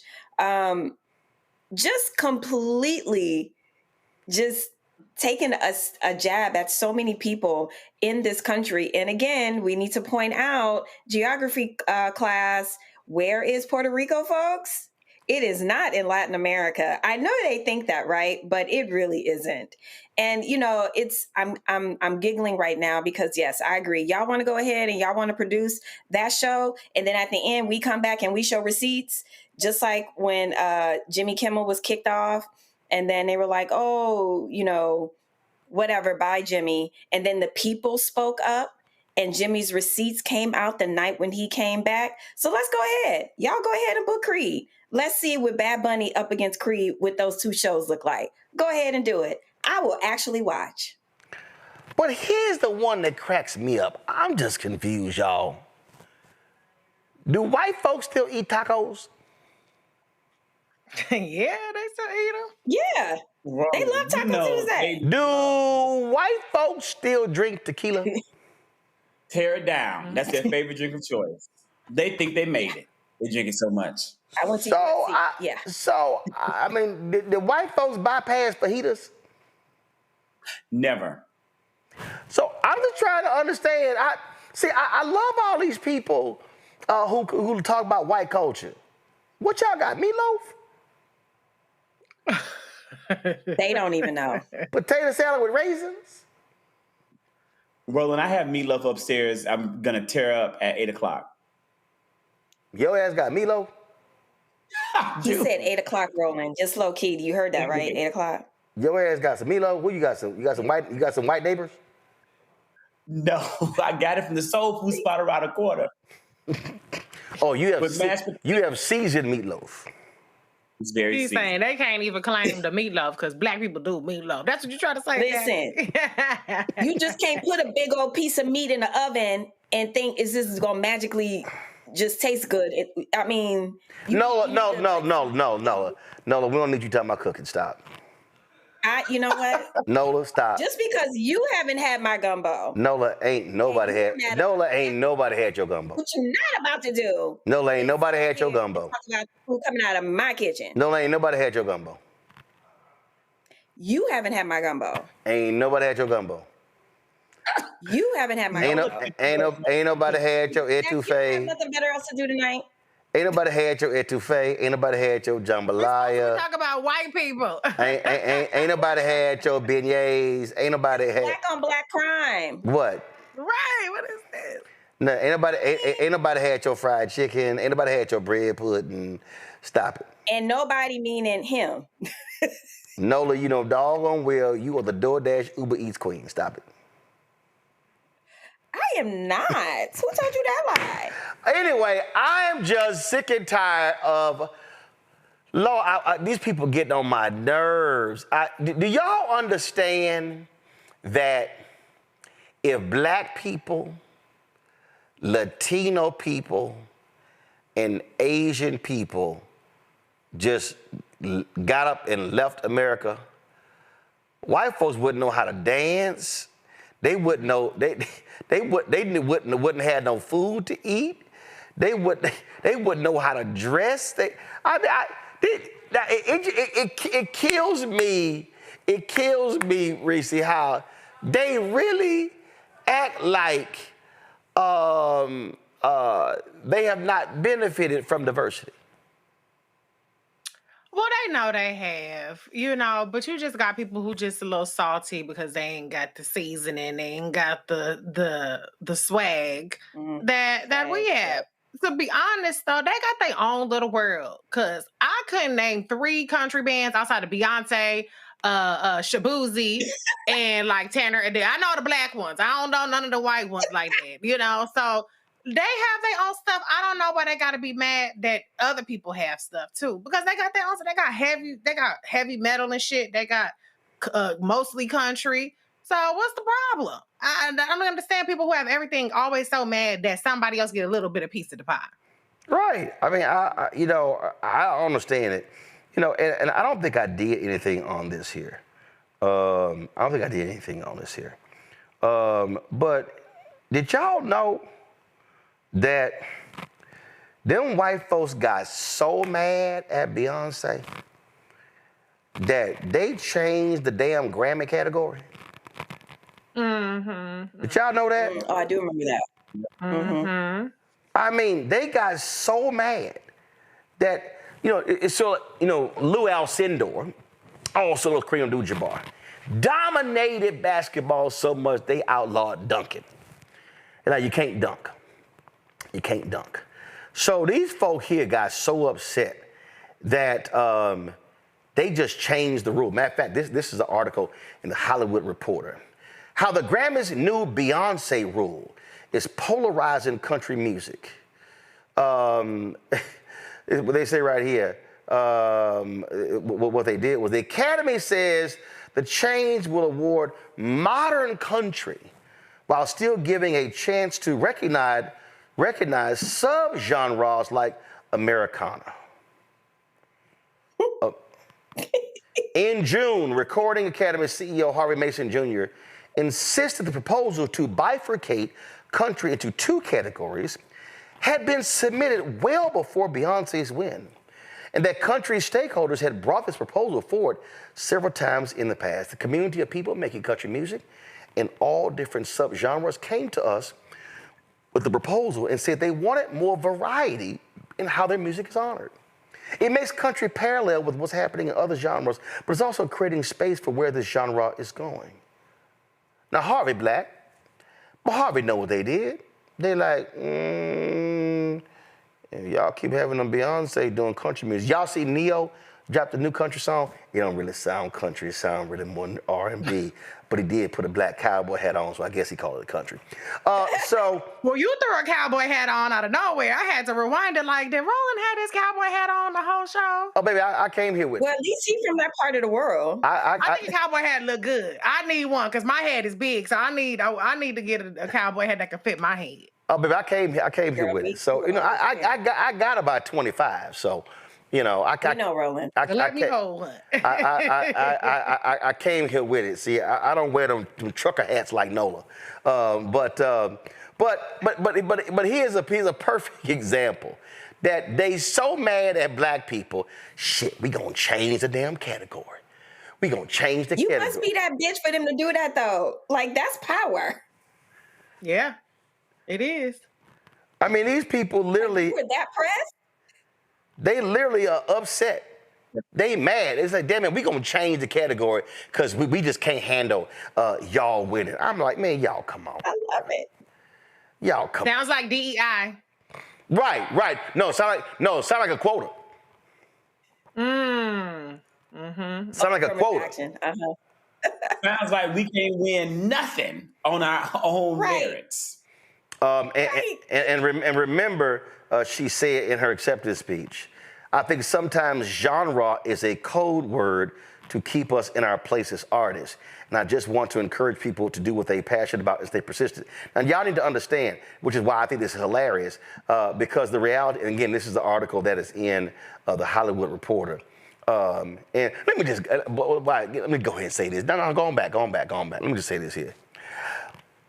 I know y'all love y'all some Trish Yearwood and the rest of them, but that black woman from Houston is sexy as hell in a cowboy hat. That's what y'all really mad about. What y'all really mad about them outfits when she had on Cowboy Carter, because y'all know y'all ain't got nobody in y'all entire grouping fine as her. Y'all know that. Y'all know that. That's why y'all mad. They hot, Zachary, because she wear the hell out them chaps. Mm-hmm. That's why they mad. Black parade. That's why they mad. ain't never had and never will had. That's why Aaron Rodgers left her. They mad. Well, that's not really why he left her. I mean, you know. See, because here's what they really said. Damn it, we used to have tennis. We had tennis, but it was Serena and Venus. Shit, we had golf. Here come that damn Tiger. Shit, we had ice hockey. No, you actually didn't have ice hockey because, as Dick Gregory broke down, the Stanley Cup actually came from black people playing hockey in Canada. See, so y'all can't even claim that. So they were just sitting there saying, all we had left was country music. Country. Oh, the last thing, we had the Oak Ridge Boys. We had us Lee Greenwood. Oh, we had us Shania. We got all that. It's killing them. They like, do the blacks have to come everywhere? That's really why they mad. They like, can we have a white safe space? Please. And the answer, Nola, is no. No. No. Because they know wherever black folks show up, the seasoning will be with us. I mean, well, first of all, trying to have sports just all to yourself, I feel like the initial plan is flawed. I'm just going to go ahead and say that. But have all the spaces that you want, because I know I am happy in my black spaces when I need to, just kind of just do me. So have all the white spaces you want to have. That actually does not bother me. But when we are talking about public events, public goods, sports is a really good public good. It makes people feel good. It's camaraderie. It's business in the community. There are a lot of, net positives. You can't own that. You can't just exclude others because you think you own sports. Look, we'll let y'all have poker. Have what? Poker? Polka, Polka. Polka. As in dots. Polka music. Polka music. And in fact, do y'all realize that? Have it all day long. No. Do y'all realize that polka music is the only genre I do not have on my. Why are you saying genre like a cuss word? Because that's what it is. Genre. No, but by nature, I'm gonna hip y'all to something, and hopefully Nola don't know the hell that I'm talking about, but she really bougie. So if y'all really want to understand how we do this thing different, okay, so I want y'all to show you something. So let me tell you how black people do this thing different. So this is literally polka music. Go on, turn it up. Looking when you hear Jolly Joe's on his way, hooray for Jolly Joe. He's welcome everywhere, rain or snow, he sings and doesn't care. Hey, so, okay, y'all, that's polka music. So, Zachary, what the hell? So, just so y'all know, so polka music, they got the accordion, and they got all of that. You see, they got the drums, and they got all of that. But, black people, we a little different, y'all. We are a wee bit different. Cause see, are you about to play Zydeco? No. See, when y'all need to understand. They sit here and they play their little music, and they got their little music, and they like, okay, cool. I'm doing this here. No, we a little different, y'all. We a little different. Cause see, when we take them same instruments and we do it like this.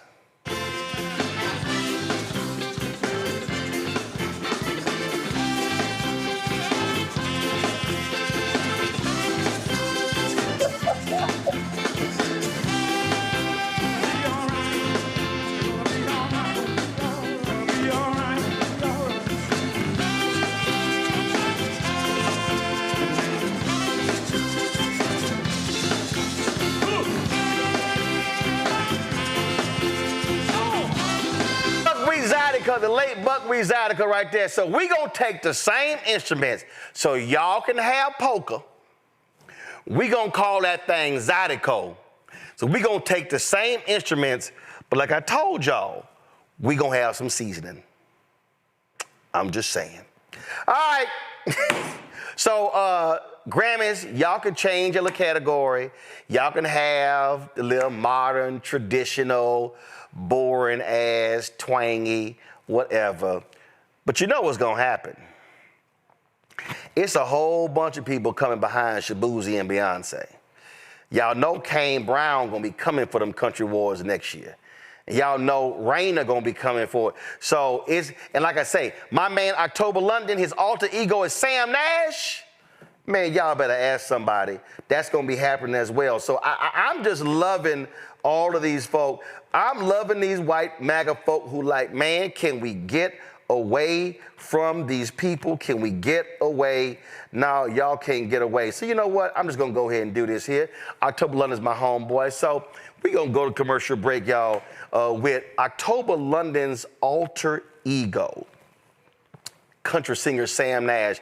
Y'all know he's going on tour. Take it to the break. I'll be right back.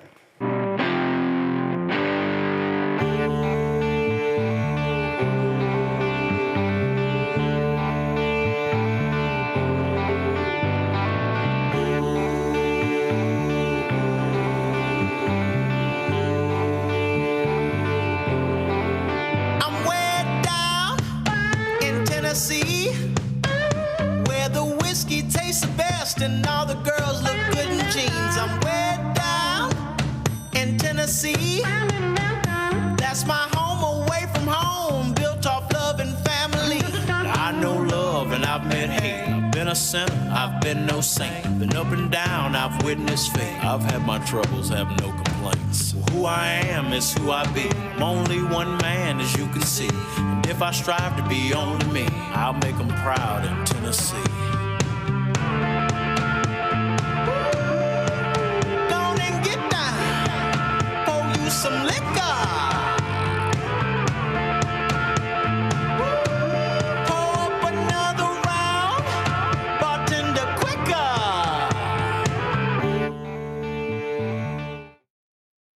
Of change. We are talking about our North Star, our luminary, our guide, Assata Shakur, who recently passed away in Cuba.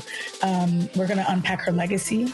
I refuse to allow Assata's legacy to die before children that aren't even born. Like our babies that aren't even born must know her and must know her. And that roadmap is going to get us closer to liberation. You're watching The Other Side of Change only on the Black Star Network.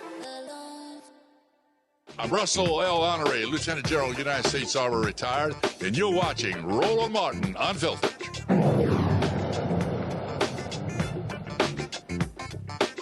All right, folks, Akila Sherrills, broker of the 1992 Gang LA Peace Treaty and his community-based public safety collective have partnered with the Alliance for Safety and Justice to launch Scaling Safety, a $63 million community violence intervention initiative. It's the largest private investment in resident-led public safety in U.S. history. The program will pilot in Austin, Cleveland, Jackson, Mississippi, Miami, and Tucson, building on proven strategies that have reduced shootings by as much as 70% in places like Oakland and Newark. He joins us right now. I'm glad to have you on the show. So how did this all come together?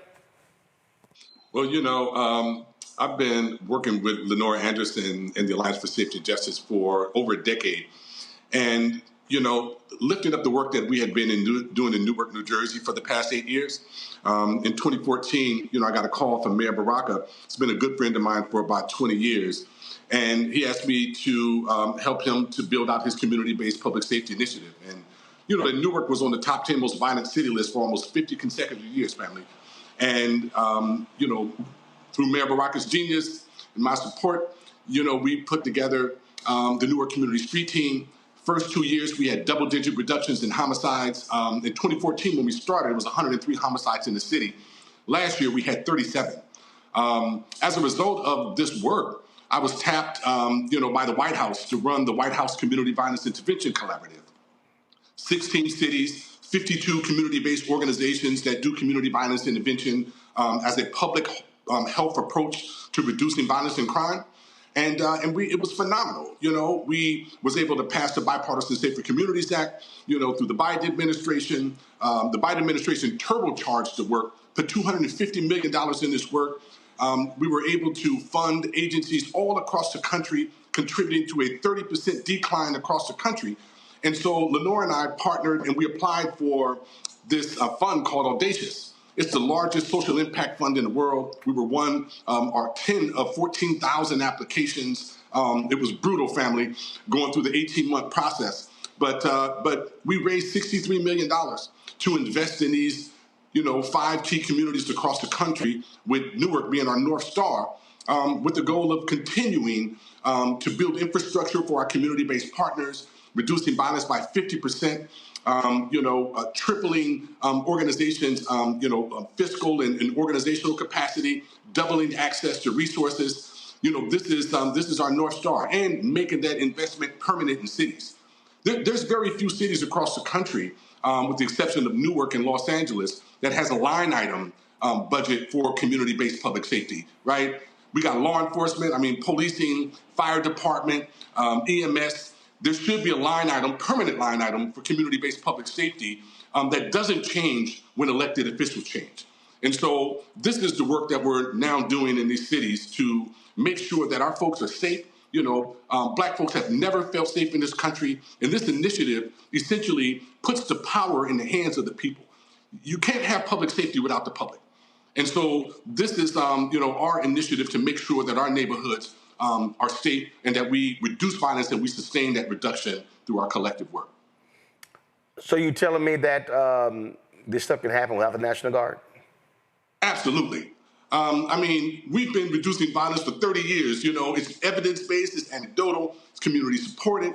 The thing is that they just rarely ever recognize it, because it's us that's leading the work, as you know. And so the National Guard, just like law enforcement, they're an important part of the ecosystem, but law enforcement enforce laws. They're not a peacekeeping force in our respective communities. And safety is not just the absence of violence and crime. It's also the presence of well-being and the infrastructure to support victims and survivors in their respective healing journey. Questions from my panel. Zachary, you first. So, it's really great to see this, and it's a great way of kind of ending the night, some really good news. I want to know, when you look at how can we possibly scale this up to more cities, what would be the first thing that someone would want to do to get this out in more places, or to imitate or kind of recreate this? In terms of, scaling, and this is the work that we're doing with scaling safety. It's about creating a replicable model, right? Investing in community-based infrastructure. So one of the first things that we have to do is we have to assess the impact of the organizations. We have to provide technical assistance support to make sure that these agencies have the proper funding, the back office infrastructure, in terms of being able to manage dollars. One of the things that we learned when we did the White House initiative was that 3/4 of our organizations couldn't even accept dollars, family. They couldn't absorb the investment. And then also in terms of data and research, right? So many of our organizations, these individuals are doing phenomenal work on the ground in the cities, but because they don't have data infrastructure and evaluation infrastructure, law enforcement consistently takes credit for their work. And so we're putting all of those pieces in place with organizations so that they can sustain their work. And then we have agencies like the Newark Community Street Team in Newark, New Jersey, that we can do peer exchanges. We take folks to see what a well-functioning ecosystem looks like, right? High-risk intervention is doing intervention in mediating conflicts, safe passage around our schools, trauma recovery centers, hospital-based violence intervention, outreach work and case management. All of these systems need to work in coordination in order to reduce and sustain violence. And again, law enforcement has a role, but community is first. Reese. Thank you for the work that you do. What just struck me about that is the breadth and range of ways that you all implement violence interruption and public safety measures that don't involve the police, even though obviously they have some role. we see that people just want a one size fits all and a quick fix. Can you talk a little bit about kind of the time frame that you saw changes? Because I know people are impatient when they see like this person was carjacked or this person's home was broken in. Can you give people a sense of how long does it take to start to see tangible change from these different approaches? Yes. So one of the things that we did, like, and I'll utilize Newark as an example. Violence is not across the whole city. In the city of Newark, violence was concentrated in only about 20% of the city, in the South Ward and the West Ward. Sometimes when you tamp down the violence in the South, people move over into the West and vice versa. It goes back and forth.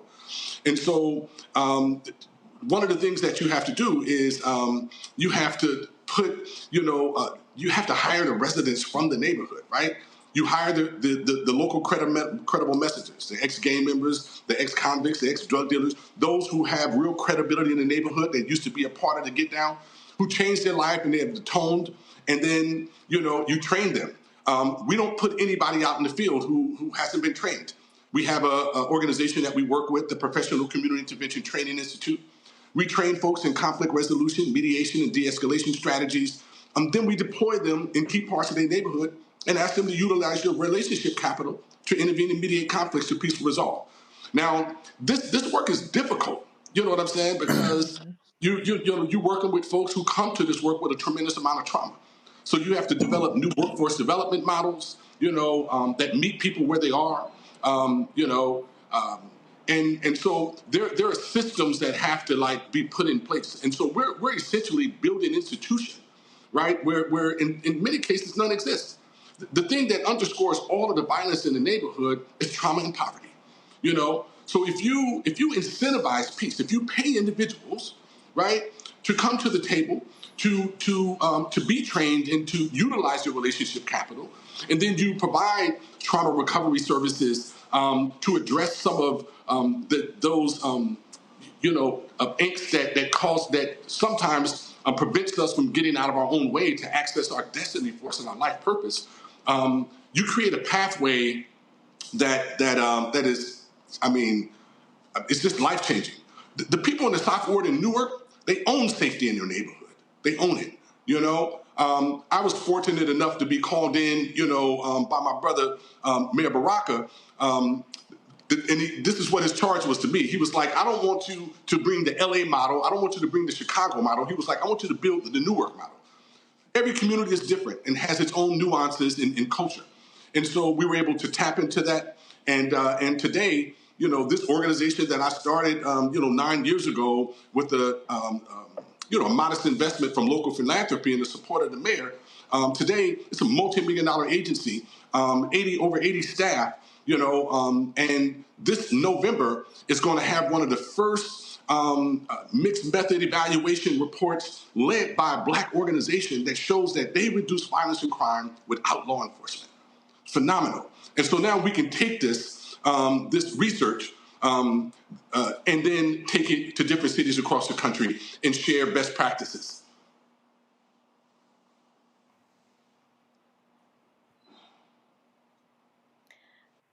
This work sounds amazing, and I will be so excited to see the data once you get it.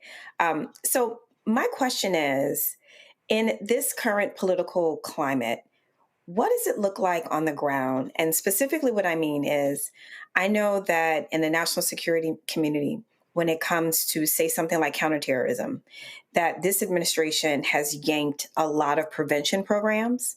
And I know that they favor more of a Gestapo-style kind of militarized police presence in many cities. And so I'm just curious, all of this amazing work that's being done on the ground that is essentially challenging law enforcement, how are you all thinking through and strategizing for the inevitability of the Trump administration knocking on your door one day and, one way or the other, because next on their list of terrible things to do is to gut nonprofits, to gut, entities like yours that are actually doing something positive in the community that kind of can challenge the going narrative. So how is it on the ground, and how are you all thinking about counteracting the eventuality of the Trump administration? Well, first, I just want to say that that we've already been attacked, right? The Community-Based Public Safety Collective, we were the lead technical assistance provider for the federal government, for Department of Justice on community violence intervention prevention initiative. So April 22nd, like 365 organizations across the country, over $800 million taken away. I had to lay off 20 staff. We were providing technical assistance to over 90 organizations across the country, cities, states, law enforcement, counties, and community-based organizations, some who had never implemented a community violence intervention strategy before, right? And so we're dealing with it now, right? It's important that you have a diversified funding base, that all of your dollars are not governmental dollars. They're not all philanthropic dollars. You have to have an individual donor campaign. You have to have like a diversified funding base in order to remain sustainable. Now, we're not looking to law enforcement for solutions to safety in our community, family. They're an important part. They utilize a lot of our tax dollars. My belief is that government doesn't have any money. Government, we hire elected officials to be the custodians of our tax dollars. And so we have to also educate people how to build power on the ground, so that we could learn how to move public dollars into public hands, right? And so one of the things that we've done with scaling safety, this partnership between the Alliance for Safety and Justice and the Community-Based Public Safety Collective, we raised an unprecedented amount of money, $63 million.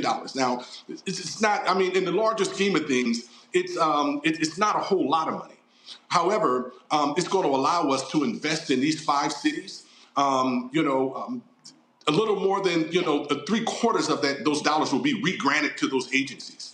So, and it's about kind of preserving the wins, that we've already created as a part of, the Bipartisan Safer Communities Act, and some of the work that we've done through Civic. So, and then many of our philanthropies across the country has been stepping up. As I said, 365 organizations got cut. Lenore and I went to work immediately to raise capital so that we could get money to organizations during the summer, because we know that during the summertime, violence usually spikes in these neighborhoods, right? And so we raised about $850,000 from our philanthropic partners, and we re-granted, just about, 98% of those dollars in tranches of 50, 75, and 100 grand. So that we can support our partners on the ground, maintain staff, provide safe passage in the neighborhood, by putting money in the pockets of those key individuals to do that particular work. This is how we're looking at sustaining the work. So, for those folks out there who got deep pockets, you know what I'm saying? I'm like, hey, we have a local capacity building fund. We don't just move dollars to organizations arbitrarily and say, hey, do what you can do. We assess the agency. So there's a system of accountability. We develop a comprehensive training and technical assistance plan in which we tier the organizations in terms of readiness. We help to lay out activities, short range, mid range, long range goals, and we stay with these agencies, over a period of time. And so, we're really fortunate. As I said, we've been in this work for 30 plus years. Our reputation is stellar. And so, we're continuing to raise philanthropic dollars. We're working with cities and states and counties because, the feds right now are, doing all types of funny stuff with our bread. But that's temporary. The pendulum swings to the right, and then, it comes right back and swings to the left. And so when they get finished doing all of the crazy stuff, we're going to be right there to put our whole hand and wrist in the pockets, of government to make sure that we get our money. All right, Akila, if folks want more information, where do they go? They go to scalingsafety.com, and, you can learn about the initiative. You can also go to each one of our respective websites, the Alliance for Safety and Justice.com or our CVPScollective.org, and learn more about our collective work. All right, Ben. Well, I appreciate it, sir. Thanks a lot. Appreciate you, brother. Thank you. All right, then. Let me thank Nola, Reese, Zachary had to bounce. I appreciate y'all being on today's show. Thank you so very much. I'm going to close the show out, y'all. So, you know, sometimes when you sit here dealing with your little nieces and nephews, they always got stuff to say. So I was riding in the car with my niece, Raquel, and the subject of speeches came up, and she actually thought she was going to start negotiating with me, like about a referral fee. I just want to give y'all a taste of some of this crazy stuff I got to deal with when it comes to these little children. Okay, y'all listen to this conversation. Let me tell y'all what this little turd told me. So I told her point blank. I'm the turd? I said, if somebody, folk be trying to get me due for free, I said, you need to let them know what my fee is. No. She gonna sit here and say she get a cut. She gonna say she get a cut. He's not even. She talking about I'm the middleman, so I need to get a finder's fee if anything results from that. He's not even telling y'all the whole story. I said, if somebody, I don't tell people he's my uncle because they're gonna ask me to do stuff. And he said, if somebody asks me to find him, I'm supposed to charge them $15,000. No, what I'm saying is, people want me to speak for free because they know people I know, and I'm like, no, tell them it's $15,000. Okay. And then Miss Thing was like, so you can pay me a band out of the 15. You'll still have 14,000. Hold up, you want 1,000? Hey, John Hamm. Hold on, y'all. First of all, I didn't realize we had commercials in this thing. All right, hold on, y'all. It's about to get real crazy. Y'all, I can't find out what the original file is. I'm playing the YouTube feed. All right, watch this. You out your mind. If I set him up to get some money. You out your mind. Why would he not pay me? First of all, 10% is $1,500. 5% is $750. Thank you. I don't even think you should get 2%. Well, you don't get paid for that. I think I give you $25. Don't play with me. What? What am I gonna do with $25? You can't you can't even live off of $25. It's not living off of $25. It's just, you can afford gas. You expect me to die. There's some food you can buy. You expect me to die. There's snacks that you can get. I think, okay, $50. No. I will not be lowballed. What? It's not lowball. Yes, you are. It's not lowball. Yes, you are. No, it's not. You wouldn't even accept $50 if you help somebody get some money. That's not true. Okay, so what would you accept? What I would accept if I was in your case. No. If I was you. No. What would you accept? What would I accept? What would you accept? Now remember, there's some. You're beating around the bush. No, I'm not. Let me explain something to you. See, like there's some lawyers that are $35 an hour lawyers. Then there's some lawyers that are like $2,000 an hour lawyer. I'm a $2,000 an hour lawyer. And I said my price. You are $25 an hour lawyer. Not. Yes, you are. Don't play with me. Yes, we both 2,000. No, how we both 2,000? Because we are. No, we not. Prices. I work for myself, just like you work. Yeah, but you are. Hold up. $2,000 lawyer. Are you crazy? And I'm worth the 2 bands. No, you're not. Yes, I am. You're right. Don't have. I'm worth more than you 2 don't bands. have this. You don't even have the same experience. I don't need the experience. Yes, you do. No, I don't. If you have the what? I have the charisma. I have the looks. Baby, hold up. Charisma and looks. That don't mean nothing. That don't mean nothing. I'm the whole entire package. Hold up. How you the package? What you mean? You see this big? You not the package. You see the material. You not the package. Okay. You not the package. Okay. Literally. I'm the package and the deliverer. You high right now. I'm not. Completely sober. I think you've been sitting with a room full of glue. Completely sober. Y'all, she lost her mind. If she actually thinks that she's worthy, no. Y'all know I'm the if there's a $15,000 spend. Man, I'm not about to argue with a man about my work. Y'all see what it is. Thank you. Y'all, she lost her mind. She lost her mind. She's absolutely crazy. Cray. She's cray. Your brain cells are rubbing off on me. What? No, they're not. Yes, they are. No, they're not. Yes, they are. No. It's the same person that just told me I'm not worth $25 or 2 beds. No, I didn't say no. You said $25. I didn't. As opposed to 2 beds. I didn't say you were $25. As opposed to 2 beds. You were saying that you're crazy. You were saying You're that crazy. your finder's fee. You're crazy. You're saying that your finder's fee should be $1,000. 2 beds. And I'm saying you're 2. I upped it. Yeah. Oh no, you please. beds. That ain't happening at all. Trouble. Thank that ain't happening at all. 25 ain't happening. 35. Now let me explain something to you. Now if you think you're gonna get 1 or 2 beds, that means you gotta do all the work. That means that you gotta book the airfare, you gotta book the car, you gotta sit here and handle all logistics. What did you think? You gotta that? no. You think I like to talk for fun? No. No. And what I'm saying is, I already got somebody who do that. Okay. No, So you didn't say that though. I do. First of all, your first time saying no, that's established. I have somebody who handles that. No, but you didn't say that though. I have somebody who handles that. Oh, okay. So I don't need you to be handling logistics. But you see how you keep saying you needed me? Said I don't. You see how you keep saying you needed me? No, I didn't need you. That's the whole You point. inserted yourself in my I didn't need in you. my bag because I told you. No, I find didn't. you something. I did. No, you didn't say you will find me something. No, you said if somebody asked. Yeah, you didn't. See? I did. Look at you. There you go. Don't do too much. I just have to check you because you never said that. No, you doing too much. So you calm down. No, you doing too much. Okay. You calm yourself down. I'm calm. You ain't calm. And since you all that, why am I picking you up? Because you're supposed to. See that, y'all? See, that's that bullshit right there. See, that's that bullshit right there. See, that's why she laughing, because she know she busted. I'm not supposed to drive. Exactly. I'm a passenger princess. You're not supposed to drive. I'm a passenger princess. Hold up, I thought you was a total package. I thought you had it all together. The total package. I thought you had it all. that has it all together don't have to do anything. Men like you are doing that. You lost your damn mind. Thank you. Yes, thank you. You done lost your damn mind. No, I haven't. I'm right in there. I'm a passenger princess. Yo, she's sick in the head.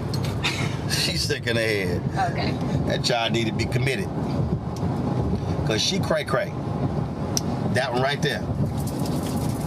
That right there. Cray. No, you do not get it from me. I get it from Uncle No, you do not. They say I act the most like him. So No. if I'm First of all, crazy, who's Uncle they? Ron's crazy. Everybody that knows No. you and then when No. you say the same thing. So No. we're both insane. Absolutely. No, first of all, I'm not insane. Yes, you are. I am absolutely sane. SANE. You I'm saying 100%. that statement just proves my point of you being I'm insane. 100% insane. If you think that, I don't know what You're insane insane. is. No. You're insane. No, you're the I'm definition sane. of insanity. I'm a $2,000 an hour lawyer. You're 25. I'm 3,000. You ain't 3,000? 2,000. I'm 3,000. Girl, please. I'm up with all your scores. God, that child needs Jesus. I have Jesus. This is why I'm 3,000 now. I deal with. Do y'all see the nonsense I got to deal with on a regular basis? Hold on. Hear the end of our conversation.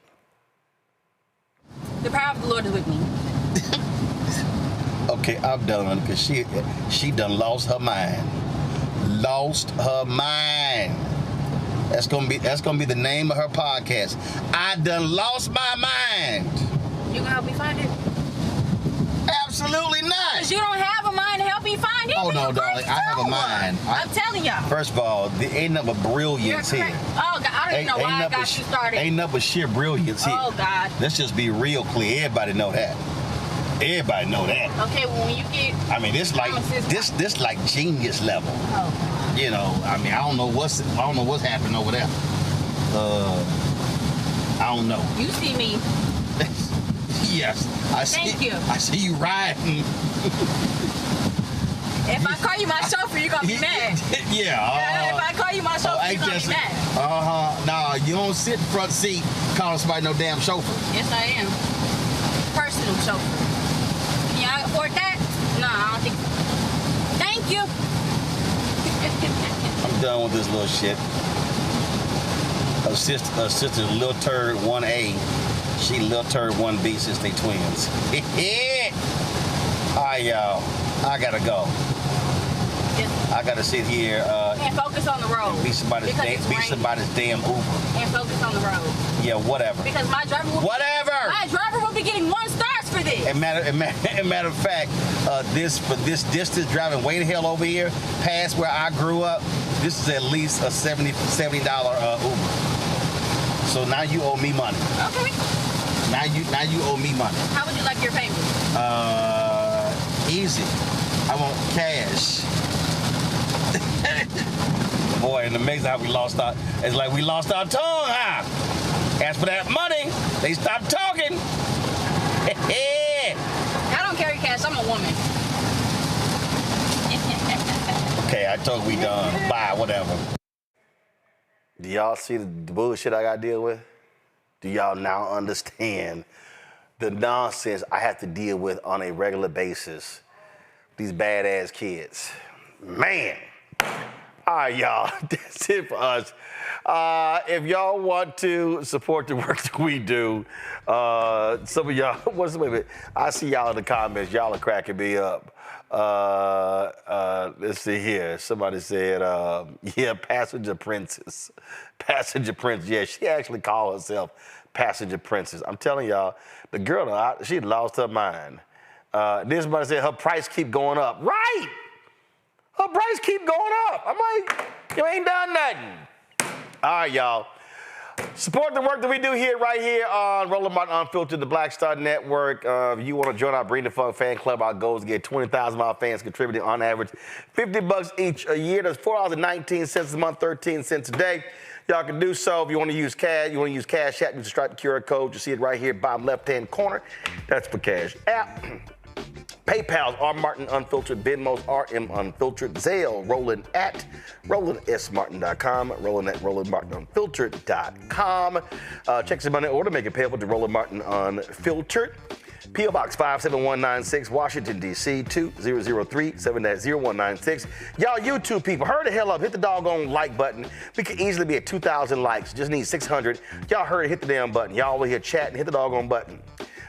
Again, check some money orders, make it payable to Roland Martin Unfiltered, P.O. Box 57196, Washington, D.C. 2003 7-0196. Hey, download the Black Star Network app, Apple phone, Android phone, Apple TV, Android TV, Roku, Amazon Fire TV, Xbox One, Samsung Smart TV. Be sure to get a copy of my book, White Fear. At the Browning of America, making white folks lose their minds. Available at bookstores nationwide. You want us to get our Black Star Network gear, please do so by going to shopblackstarnetwork.com. That's right, you can go ahead and get you a t-shirt, a sweatshirt, like the one I have right here. You see me rocking this sweatshirt. That's right, the crew neck right here. Don't blame me, I voted for the black woman. Y'all can get this as a t-shirt or as a sweatshirt. It don't matter. Just go to shopblackstarnetwork.com. No, we don't have the cowboy hats on there. You're gonna go get you a Stetson. So if you want to support our black-owned products, you see all these to my left. I mean, we got black. Let's see here. We got black tissue. Y'all can y'all? Black tissue, we got black toilet paper. We got this is the Nicole R. Parker hats and headbands. We got relishes down here, sauces. We got skincare products. We got car wash items. We got all kinds of crossword puzzles. I mean, we got backpacks, all kind of stuff. These are all black-owned companies. Go to shopblackstarnetwork.com. Shopblackstarnetwork.com. Now, if you want to, that's right. Again, Shop Black Star Network. Come on, scroll. Come on, scroll. Stop showing the graphic. Scroll. Thank you. Show the products. ShopBlackStarNetwork.com. That's the products right there. Don't forget, you want to listen to our audio podcast, iHeartRadio Network. We work with them. You can check, of course, we're on all the platforms, Spotify, Apple Music, Amazon Music, iHeartRadio, all that good stuff.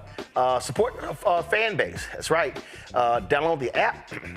Fan base. If you also want to be an investor, they've raised $13.2 million. Go to startengine.com/fan base. Upcoming, they're gonna have a fan base marathon. We'll be streaming it right here. And of course, I told you about the Tribe. We had the co-founders on today's show. They are a Chicago-based website. It's right here. You can join their newsletter.